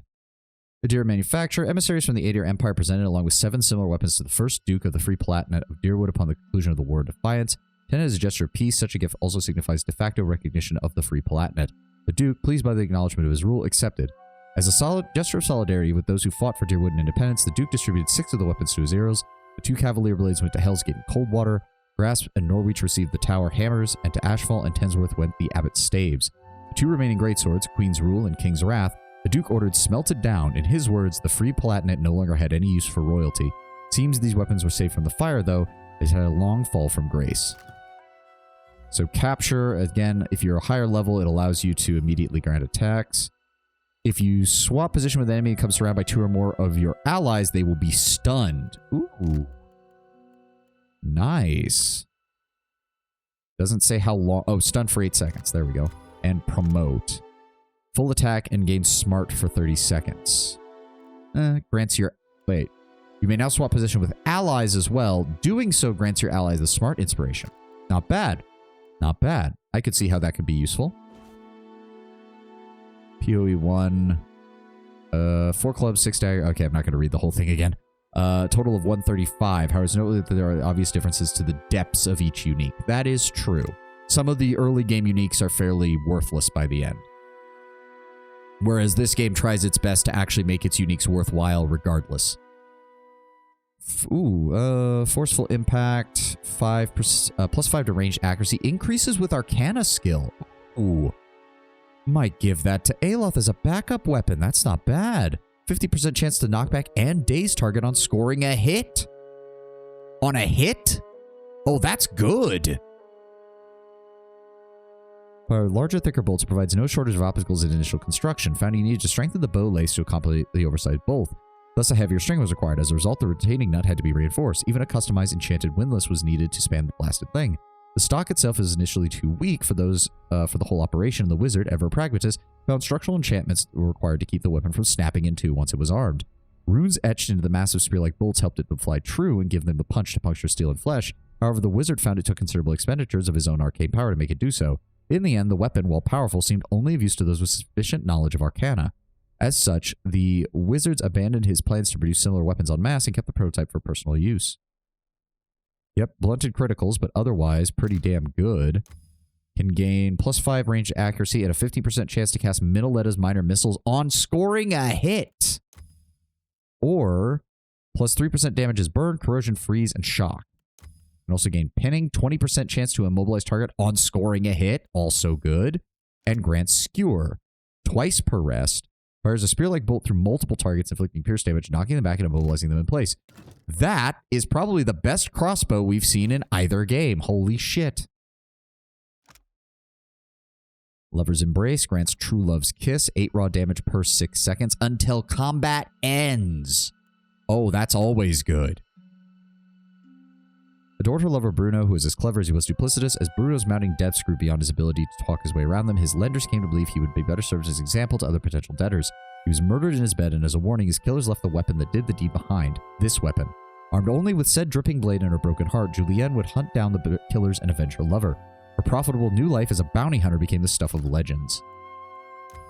Grants Frenzy, Lover's Quarrel. 33% chance to apply Frenzy to self on scoring a crit on a female target. Or 33% chance to... Well, that's really limited in its use, which is a shame because that True Love's Kiss ability is really good. Giving that 8 raw damage per 6 seconds until combat ends is solid. Female target, what the hell? It's basically saying if you attack a female Kith with this, critical hits will have a chance to proc Frenzy, whereas if you attack a male target with the other enchantment, it will proc it if you attack a male target. Pick the female target, matches your hate of Andra Modica. Not entirely wrong, though to be fair, not exactly a big fan of Whale or Skane either. Though I suppose Whale is androgynous in the purest sense of the word. Regardless. Oh, and Tutilio's Palm. Meager envy time by fighting in high-stakes boxing matches. Boxing proved to be a more lucrative venture, and he eventually abandoned his fortune to devote the entirety of his time to training and fighting. Proved to be quite skilled and quickly rose to prominence in the boxing circuit. He became so confident in his strength that he claimed his hands were strong enough to stop the blade of a sword. Challenged the renowned duelist Rigolan about to prove his claim. During the fight, before a cheering crowd, Tutilio lost his left hand to her saber. A hard lesson learned, Tutilio returned to his forge. Unwilling to admit his time as a master fighter had ended, he forged this impressive shield as a replacement for his missing hand. This new hand could not hold a hammer, but it could strike and parry, and that was good enough for him. 10% chance of receiving melee weapon damage to gain 1 wound. Ow. +1 deflection per wound, +1 reflex per wound. That does not seem worth it. 20% chance of being missed by a melee attack to strike back instantly. That is good. 5%, +5 accuracy with unarmed attacks, and +10% damage with unarmed attacks. So very much a monk weapon, essentially. Oh, why did that say unlock? Or Rimmergand. That too. That too. Dark Cupboard.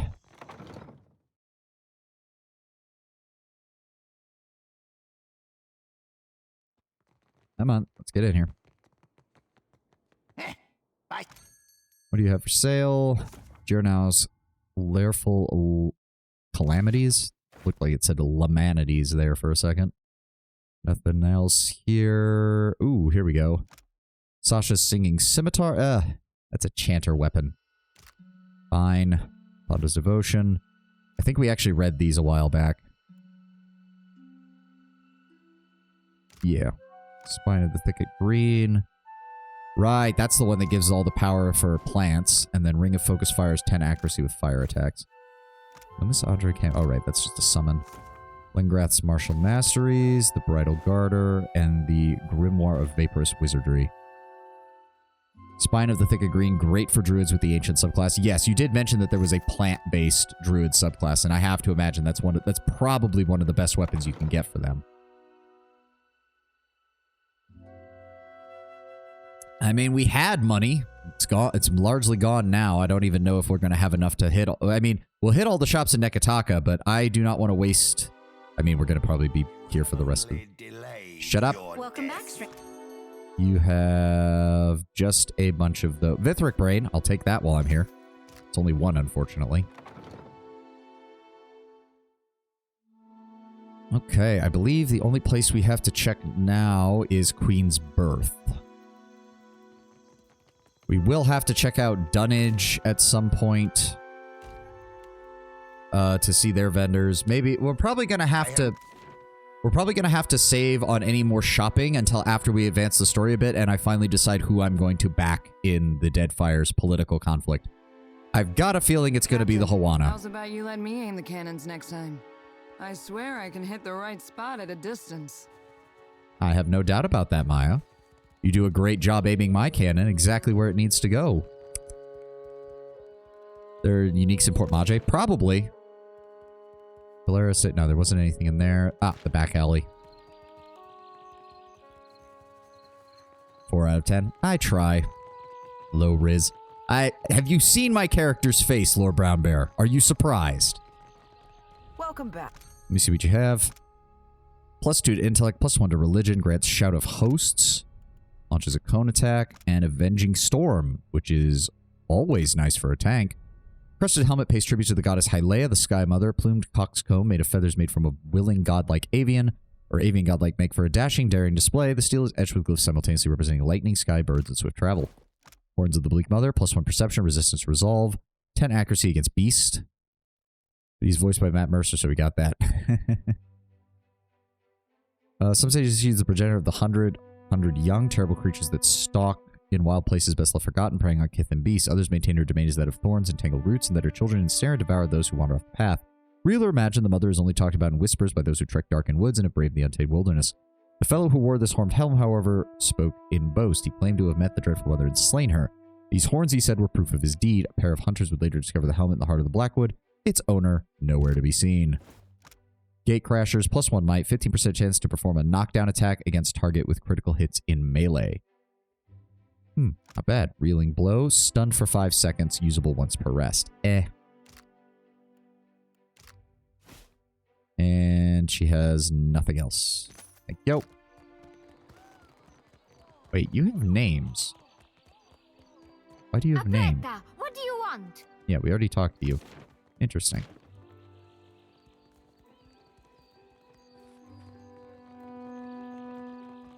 Island folk, take your time. Godward's cover grants steeled in darkness, +2 to stealth, +1 to resolve. Grants all nearby allies a bonus to their stealth and resolve. Okay, nice. Norland Warrior of the Fisher Crane. We've read this one. I remember it from the beginning of the game. Dancer outfit, all that stuff. Cloak of deflection. Fine. Alright. There's a cobbler down here. There's nothing else over there. I don't think these guys... I think these guys just had supplies. Plenty of your... Yeah. Cuttlefish, hagfish. I've got, of course. Fine dagger. Unguent of animalism. You got everything, I think? Yeah, I think you're right. I'm just checking everything right now. Business. Zamar. He only has that. I'm not buying the Soul Void. I remember us having that, and I specifically sold it because it was completely and utterly useless. And the cobbler is the only one left, because he would have shoes. Oh my god, we have to go all the way around to get to him, though, is the problem. Fucking forever. The Valians don't have a quartermaster or anything, did they? No, they don't have a merchant inside. Nope. Would be fun, though, if he randomly had hats. I mean... Cobbler is shoes, I'm pretty sure? Whoever's, of course. Shorewalker sandals, 10 stride, boots of stealth. I don't think we need boots of stealth. Fuck it, they're cheap. Alright. Let's get the hell out of here. Our shopping spree is done. Good to walk up and he sells hats. Okay, I get the joke now. I get the joke now. Let's go ahead and drop. Can I just... There we go. That is actually putting them in there, right? That's not... Yes. Okay, good. Let's go ahead and drop all that off. Drop all this off. At some point, I'll probably off-stream do like a mass optimization like I did it the first time, where I go through and it's like, okay, this I want to put on this person, this I want to put on this person, etc., etc., etc. Not going to do that on stream, because if it's anything like last time, it's going to take way fucking longer than I think it's going to. And I don't need to waste y'all's time with all of that inventory management. Nope, nope, nope. For right now, we're good. For right now, we're good. What do we want to do? We've got a few minutes left. What do we want to do? I'm thinking... I guess we sail for the Ashen Maw. We sail for the Ashen Maw. Unfortunately, that means Adair still cannot come with us as our tank because his ice armor is great against everything except fire. Actually, yeah, I still like this group. It's got a nice mix. All right, let's head for the Ashen Maw. Ooh, he does. Ooh, you're right. Ooh. Lord Brown Bear. 1 minute he's talking about short stacks. The next he wants his Amazonian giantess. All right, yeah, we'll bring Adair. We'll bring Adair. I don't think there's anything else. I want him to keep the legendary equipment right now. Partly because it looks badass as fuck. We're going to go ahead and give him that again. He's got Leap, which is nice. Again, why do they make it so you can't sort these by type? It makes no sense why they can't sort these by type. Boots of Stealth, additional Stride, grants Leap, which is good. Fortitude is nice. Dexterity and Resolve and Resistance to Might Afflictions. I actually like that one better. And then Belt. Let me see here. Do we have a better belt? 2 Alchemy. Nope. Nope. That's Minor Protection. That grants Lone Wolf. That's really not that good. Honestly, I'm going to give him the Ring of Greater Regeneration. Then I'm going to give him... He has the +2 to max discipline. I do want him to keep that. He's already got that belt, which is good. Do I have another ring that would be better for him? Perception, ability activates near death, grants darkness before the dawn. Stores health, damage taken is reduced. I don't think there's any other ring that I really want to give him. No, we're good for right now. We're good for right now. Alright. Nothing wrong with variety.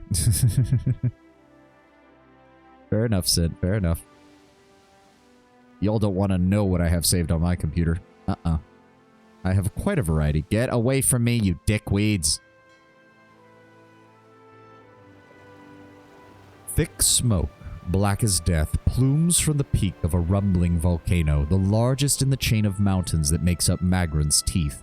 A serrated fissure gapes in the mountainside, deep and dark, intermittently lit by a red-hot glow. The cavernous opening is too narrow for the Dreadfire to sail through. The skiff sways tumultuously in the superheated water. The closer you row to the cave's dark, cracked opening, lava burbles down the mountainside in scorching rivers that disappear into the dark blue sea. Within the rock face, the sound of churning magma grows louder. The air warms around you, beating sweat along your brow. Except for Adair, who's in enchanted ice armor and probably isn't feeling a goddamn thing while the rest of us bake.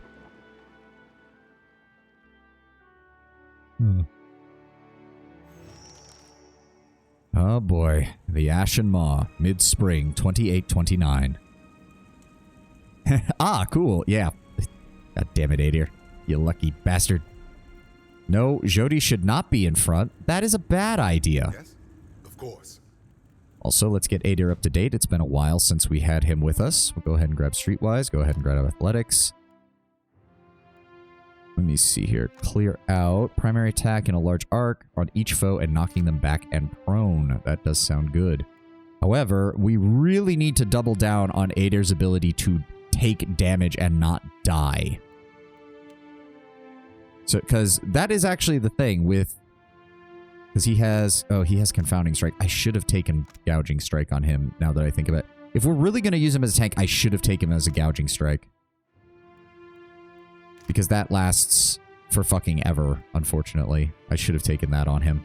I feel stupid now for not taking that.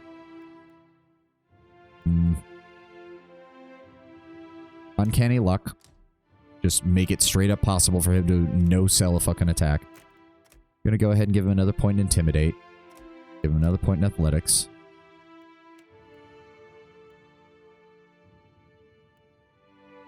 Sap.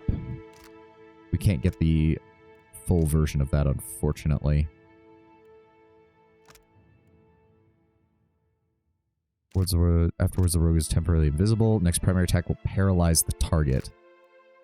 The problem is we can't get the final level of these because we took a dual class, which is unfortunate.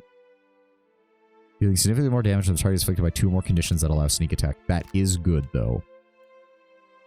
Unbending.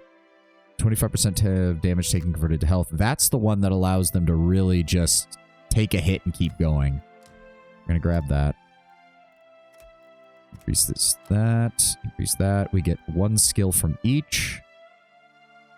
Strikes an enemy with powerful melee attack, dealing high damage and stunning them. Foes behind the enemy are staggered and take raw damage. Always good to have raw damage. Allied AoE to gain the Resolute status effect, or 33% of damage taken has been converted. Revive with 100 health, usable once per encounter, +10 to all defenses, +2 to all armor rating. Well, that's pretty much vital. Shame we can't get the upgraded version. And then from the Rogue, I'm thinking Death Blow. 50% additional weapon when the enemy is afflicted by 2 or more conditions that allow sneak attacks. Yes. It is Intimidate up 1 more. Then we're going to go ahead and grab...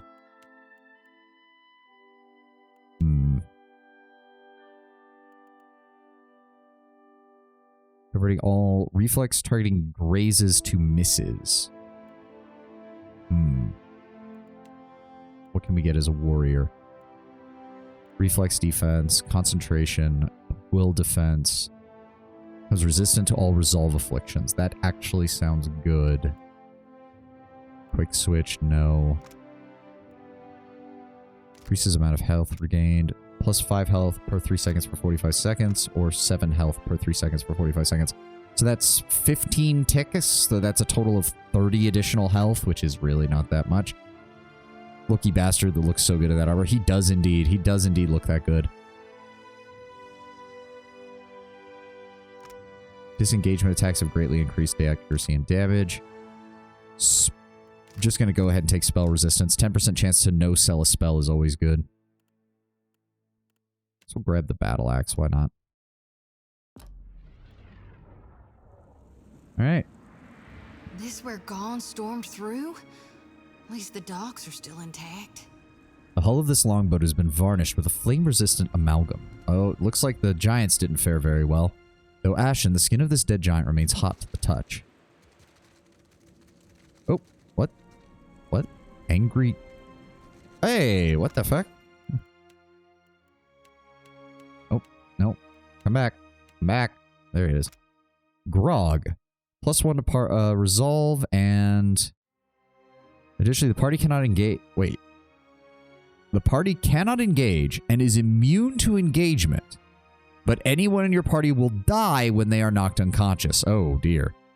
He's marching towards a volcano, basically a giant hoop. He plans on performing the most devastating dunk in existence. It's Aothas from the 3-point line, taking a massive leap, and somehow he's reaching the fucking ring. What the fuck is happening? Yeah, no. That's a horrible idea.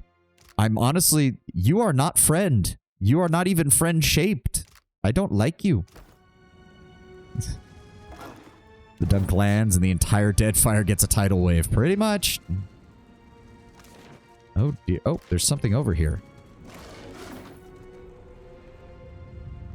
I say, Eder, please make sure you're in the front. Why not sail somewhere cooler? Insufferable. That was surprisingly well timed, Console Hot. I'll actually let you have that one. Some golden dukes. The burned remains of these prisoners were the tatters of sailors' garb. Yeah, so these guys are assholes, and they just burn people alive for trespassing near their lands. Does he go into the Critter Cruncher thing? Maybe. It's kind of implying that if anyone gets knocked unconscious, the troll is the one that kills them. Because that's kind of... Ooh, Primal Flame. Oh, hello. You're still alive. Are you willing to talk? Slumped against the stone of the bridge, a giant clutches at his bashed-in chest, a mess of sinew and blackened iron bones, fiery blood flickering between splayed fingers. Thickly rasping a breath, the warrior lifts his heated gaze to your face. Extinguished or crushed. Us all, Defiler.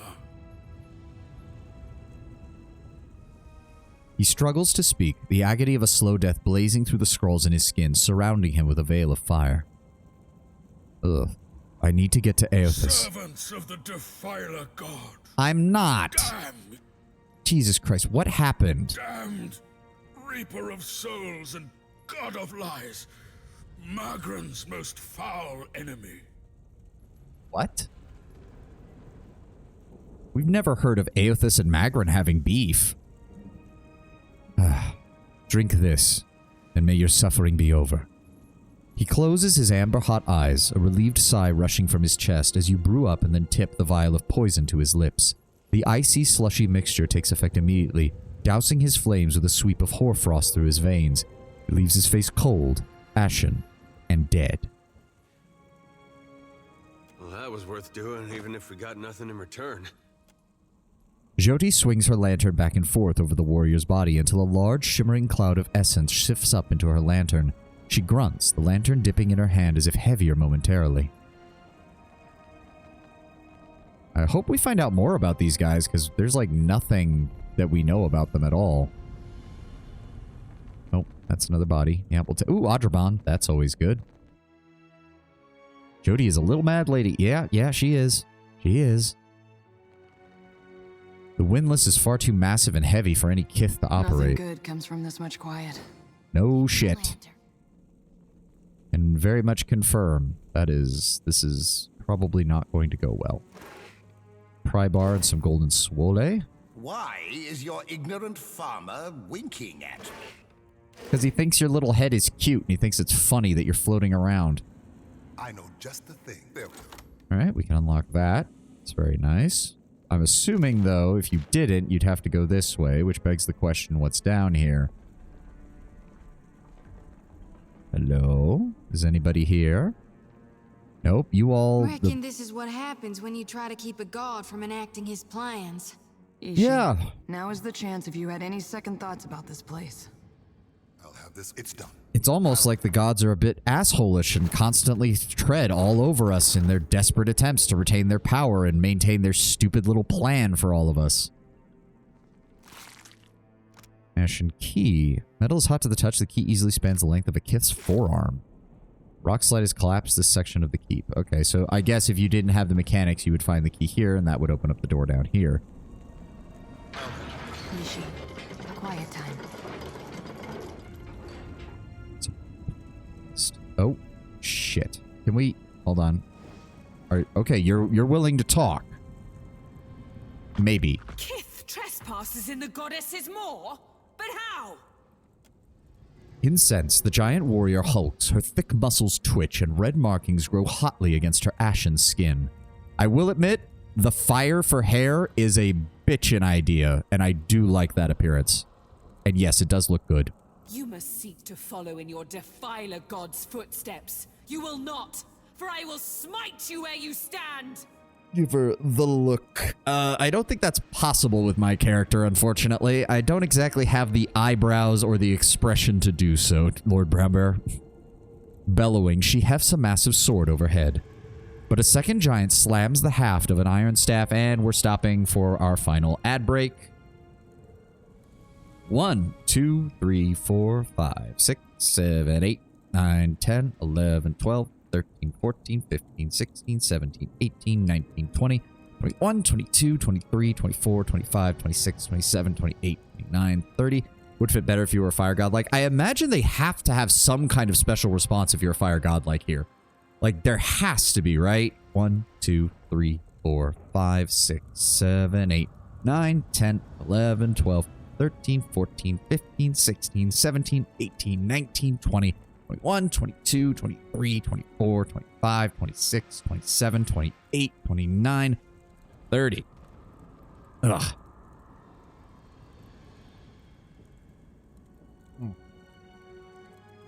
I also love how they see us and they just assume that we must be Aothasians. Although, that might be... It wouldn't surprise me if some Aothasians are actually following Aothus, given what we've seen, and they are managing to avoid just being soul-sucked the moment they get close. Come on, Ad, finish up. I want to get a couple more minutes in before we finish up for the day. Let's go. Let's go. Spectral gurgled? Huh? Phantom slurp. Oh, other words for soul. Yeah, okay, I get it. Soul sucked. Yeah. Phantom slurped. Spectral gurgled. Soul sucked. Yeah. Hold, Sega! I would speak to this filthy minion of the wretched god Aethys. Not a filthy... Will you please stop assuming that? The Rathun word for a blooded warrior. Before you char his bones to dust. I have nothing to do with your god problem. I mean, yes, that is a lie. The god in that statue bid me meet him here. I have come to speak with him. You must possess an unfathomable power to have kindled the interest of such a giant.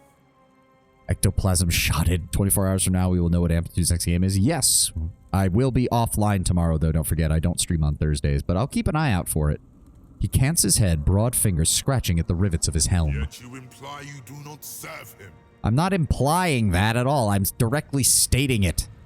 The first giant's grip turns white-knuckled on the hilt of her sword, and her muscles strain and metal quivers in her hand. Here, move! We cannot allow these intruders to live. Huh. Rathun word for unblooded warrior. Again, she thrusts her sword high. With a shrug of his meaty shoulders, he steps aside.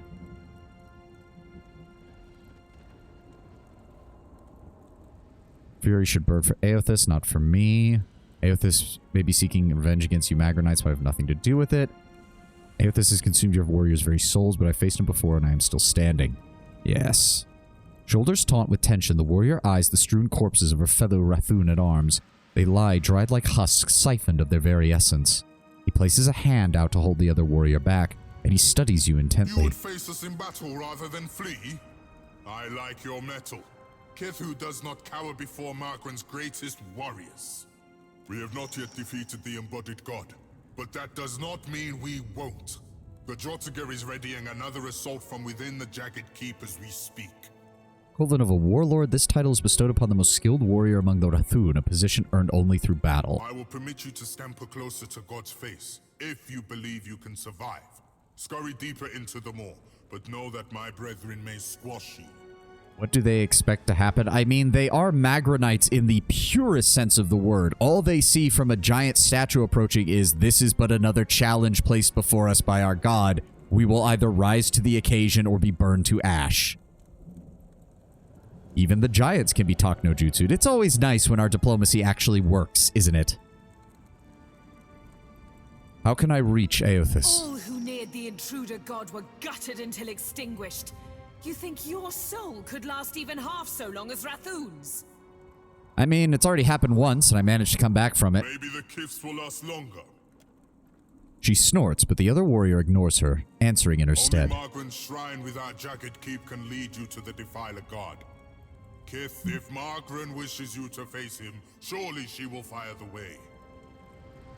I worry that Magran plans to erupt this volcano as a desperate bid to stop him. If you stay, you will die. He hefts his meaty shoulders in a heavy shrug. Our duty is foremost to Magran. We guard the maw to its fiery end. So your people still plan to attack him? First, we recover the wounded and their weapons. Drag them into the Jagged Keep. He nods. And then we will kill a god. Smacking the head of his staff against his chest, he bears you a garish grin. Durance would love you guys. He would immediately get killed because you guys would hate him, but Durance would love to be here for this. Help me with the bodies, but this time gentle your grip. It can't be helped, Rakir. These fallen are brittle. Can we break these? Come on, attack. There we go. There's something in them. There's stuff in them. Come on. I think this is a good example of an entire race devoted to a god, a la the Chaos Dwarves or the Skaven. What do you need? I mean, just looking at their appearance, the question is, what are they? Because they even refer to Kith as if Kith are a separate thing from them. So they're not Kith, but they're obviously not Wilder, because the Wilder tend not to follow the actual gods. So then what exactly are they, and where did they come from? That counts as stealing. I don't like that. That's fine. Nothing in here. I think they're vaguely similar to the eyeless. Oh, okay. So essentially God forged almost. They are the primeval. They're sort of a primeval formation of the gods. Are there any beasts here? You have killed a few. Not wrong, Barrow I thought Barrel. the volcanoes in these parts were dormant. Magran has decided that that might not be the case anymore, Maya. But yes, you're right. Where is... Can't remember where. Encyclopedia, Bestiary. Do they fall under the label of Wilder? They do. An isolated and extremely hostile race. Not much is known of the Rathun who guard a chain of islands near Magrin's teeth. These fire giants are fiercely devoted to the goddess of war, and some believe it was Magrin herself who formed them from Aeor's soil and her own flames. Self-proclaimed champions of the goddess, they will fight to the death rather than submit to any kith. If ever you spy one of their longboats upon the open sea, about face and sail full tilt away. The Rathun prefer to take a cruise ship alive so they may be sacrificed to the ancient in the volcano. This looks immediately like a Baldur's Gate 3 level. No spoilers sent. I haven't played Baldur's Gate 3 yet, but I wouldn't surprise me. Yeah, we've killed 6 of those, 5 of those, 6 of those. Base health 340. Wow.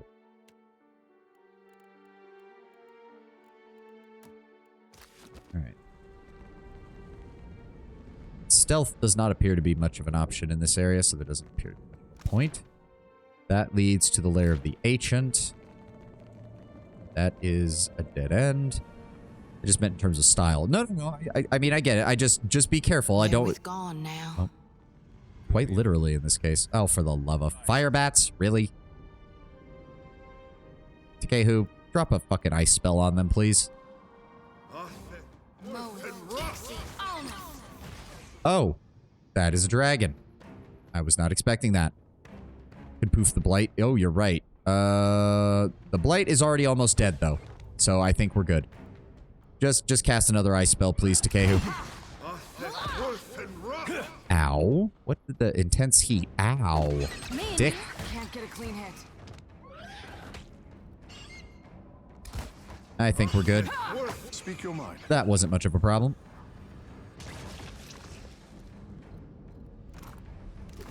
Akera, it is no problem. Deep gashes mar this Rathun's armor and flesh. Primal Flame, and the Primal Flame and Jade. Primal Flame and Amber.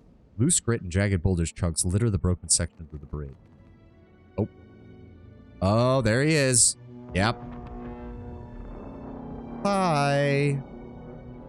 Oh god, he's moving. That's not Spend your good. whole life thinking you're a giant.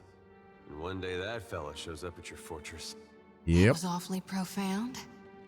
All he did was make a noise, Jody. Not everything he does is profound, okay? Here's the statue's ass somehow rounder. You can't even see the fucking... That would be something Jody would say or think. Lair first. One is... Oh, okay. Fair enough. To be fair, we're going to be finishing here in a moment, so... Also occurred to me, we probably should have rested. Oh well. Lair, I hardly know her. Da da da da da da. Bang. Oh. Magma ooze. Greater flame blight. Jody, if you would be so kind as to just dismiss. Fall back. That is the spell that I'm thinking of, right? Yes. Oh, well, that wasn't needed. Never mind. Okay, I think we're doing okay damage-wise. I'm starting to think that we're doing just fine damage-wise.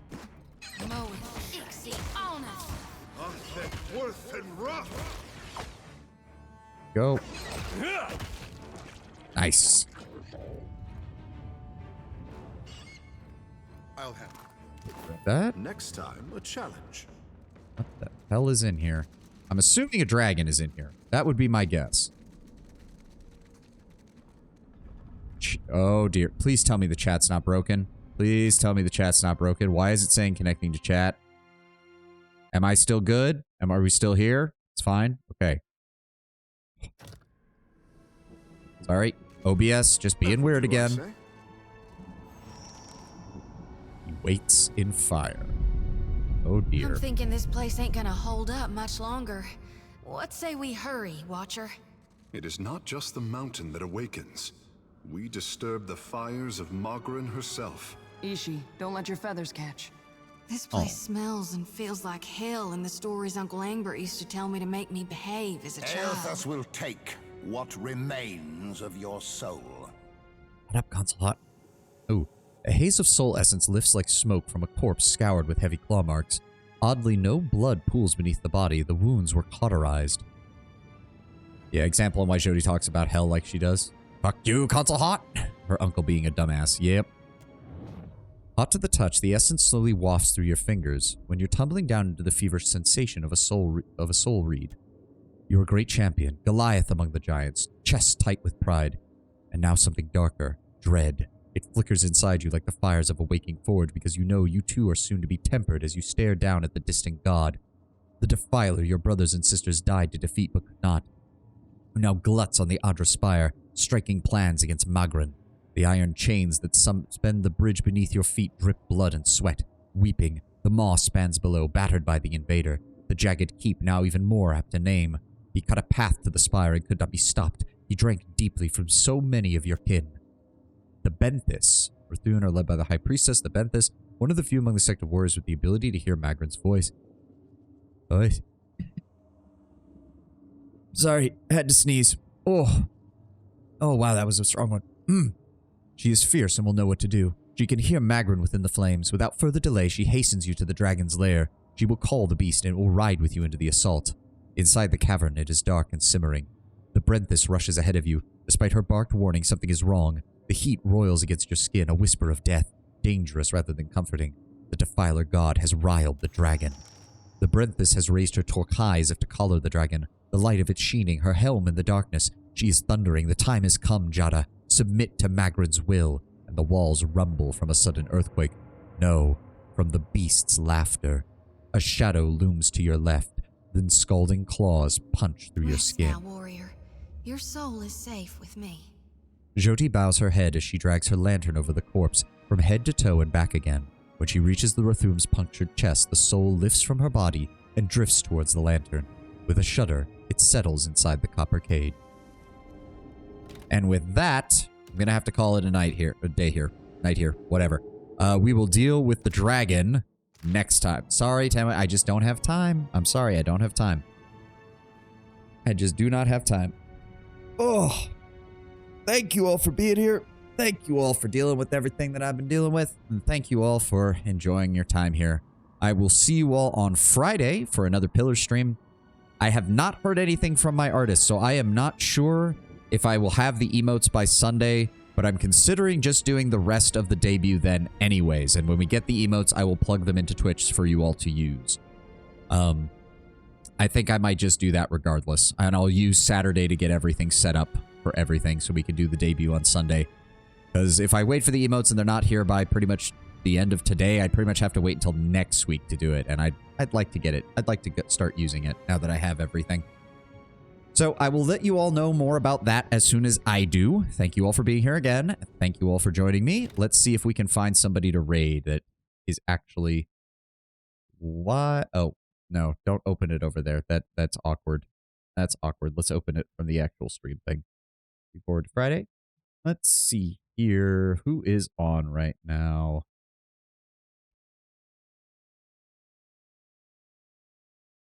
Oh. I don't know who this is. I've never seen them before, but they are playing Pillars of Eternity 2, and their title says it's Prep for Avowed. So you know what? We're going to show some support to somebody else playing Pillars 2, and we're going to go ahead and raid Domina Dianthus. Again, no idea who this is, but let's show some support for this game and show some support for the Aoran universe and give them a raid real fast. All right, I will see you all on Friday. Hope you all have a wonderfully joyous rest of your day, a glorious rest of your day, and a glorious Thursday, because I will not be here tomorrow. Turning my horny off, please do, Lord Brown Bear. At the very least, yeah, don't be doing anything crazy, all right? I hope you all have a good one. You too, Sint, you have a good one. Everybody have a good one. I'm really bad at outros. Can you guys tell? I think I repeat myself about 10 times during the course of this. But seriously, have a good day, guys, and I'll see you on Friday.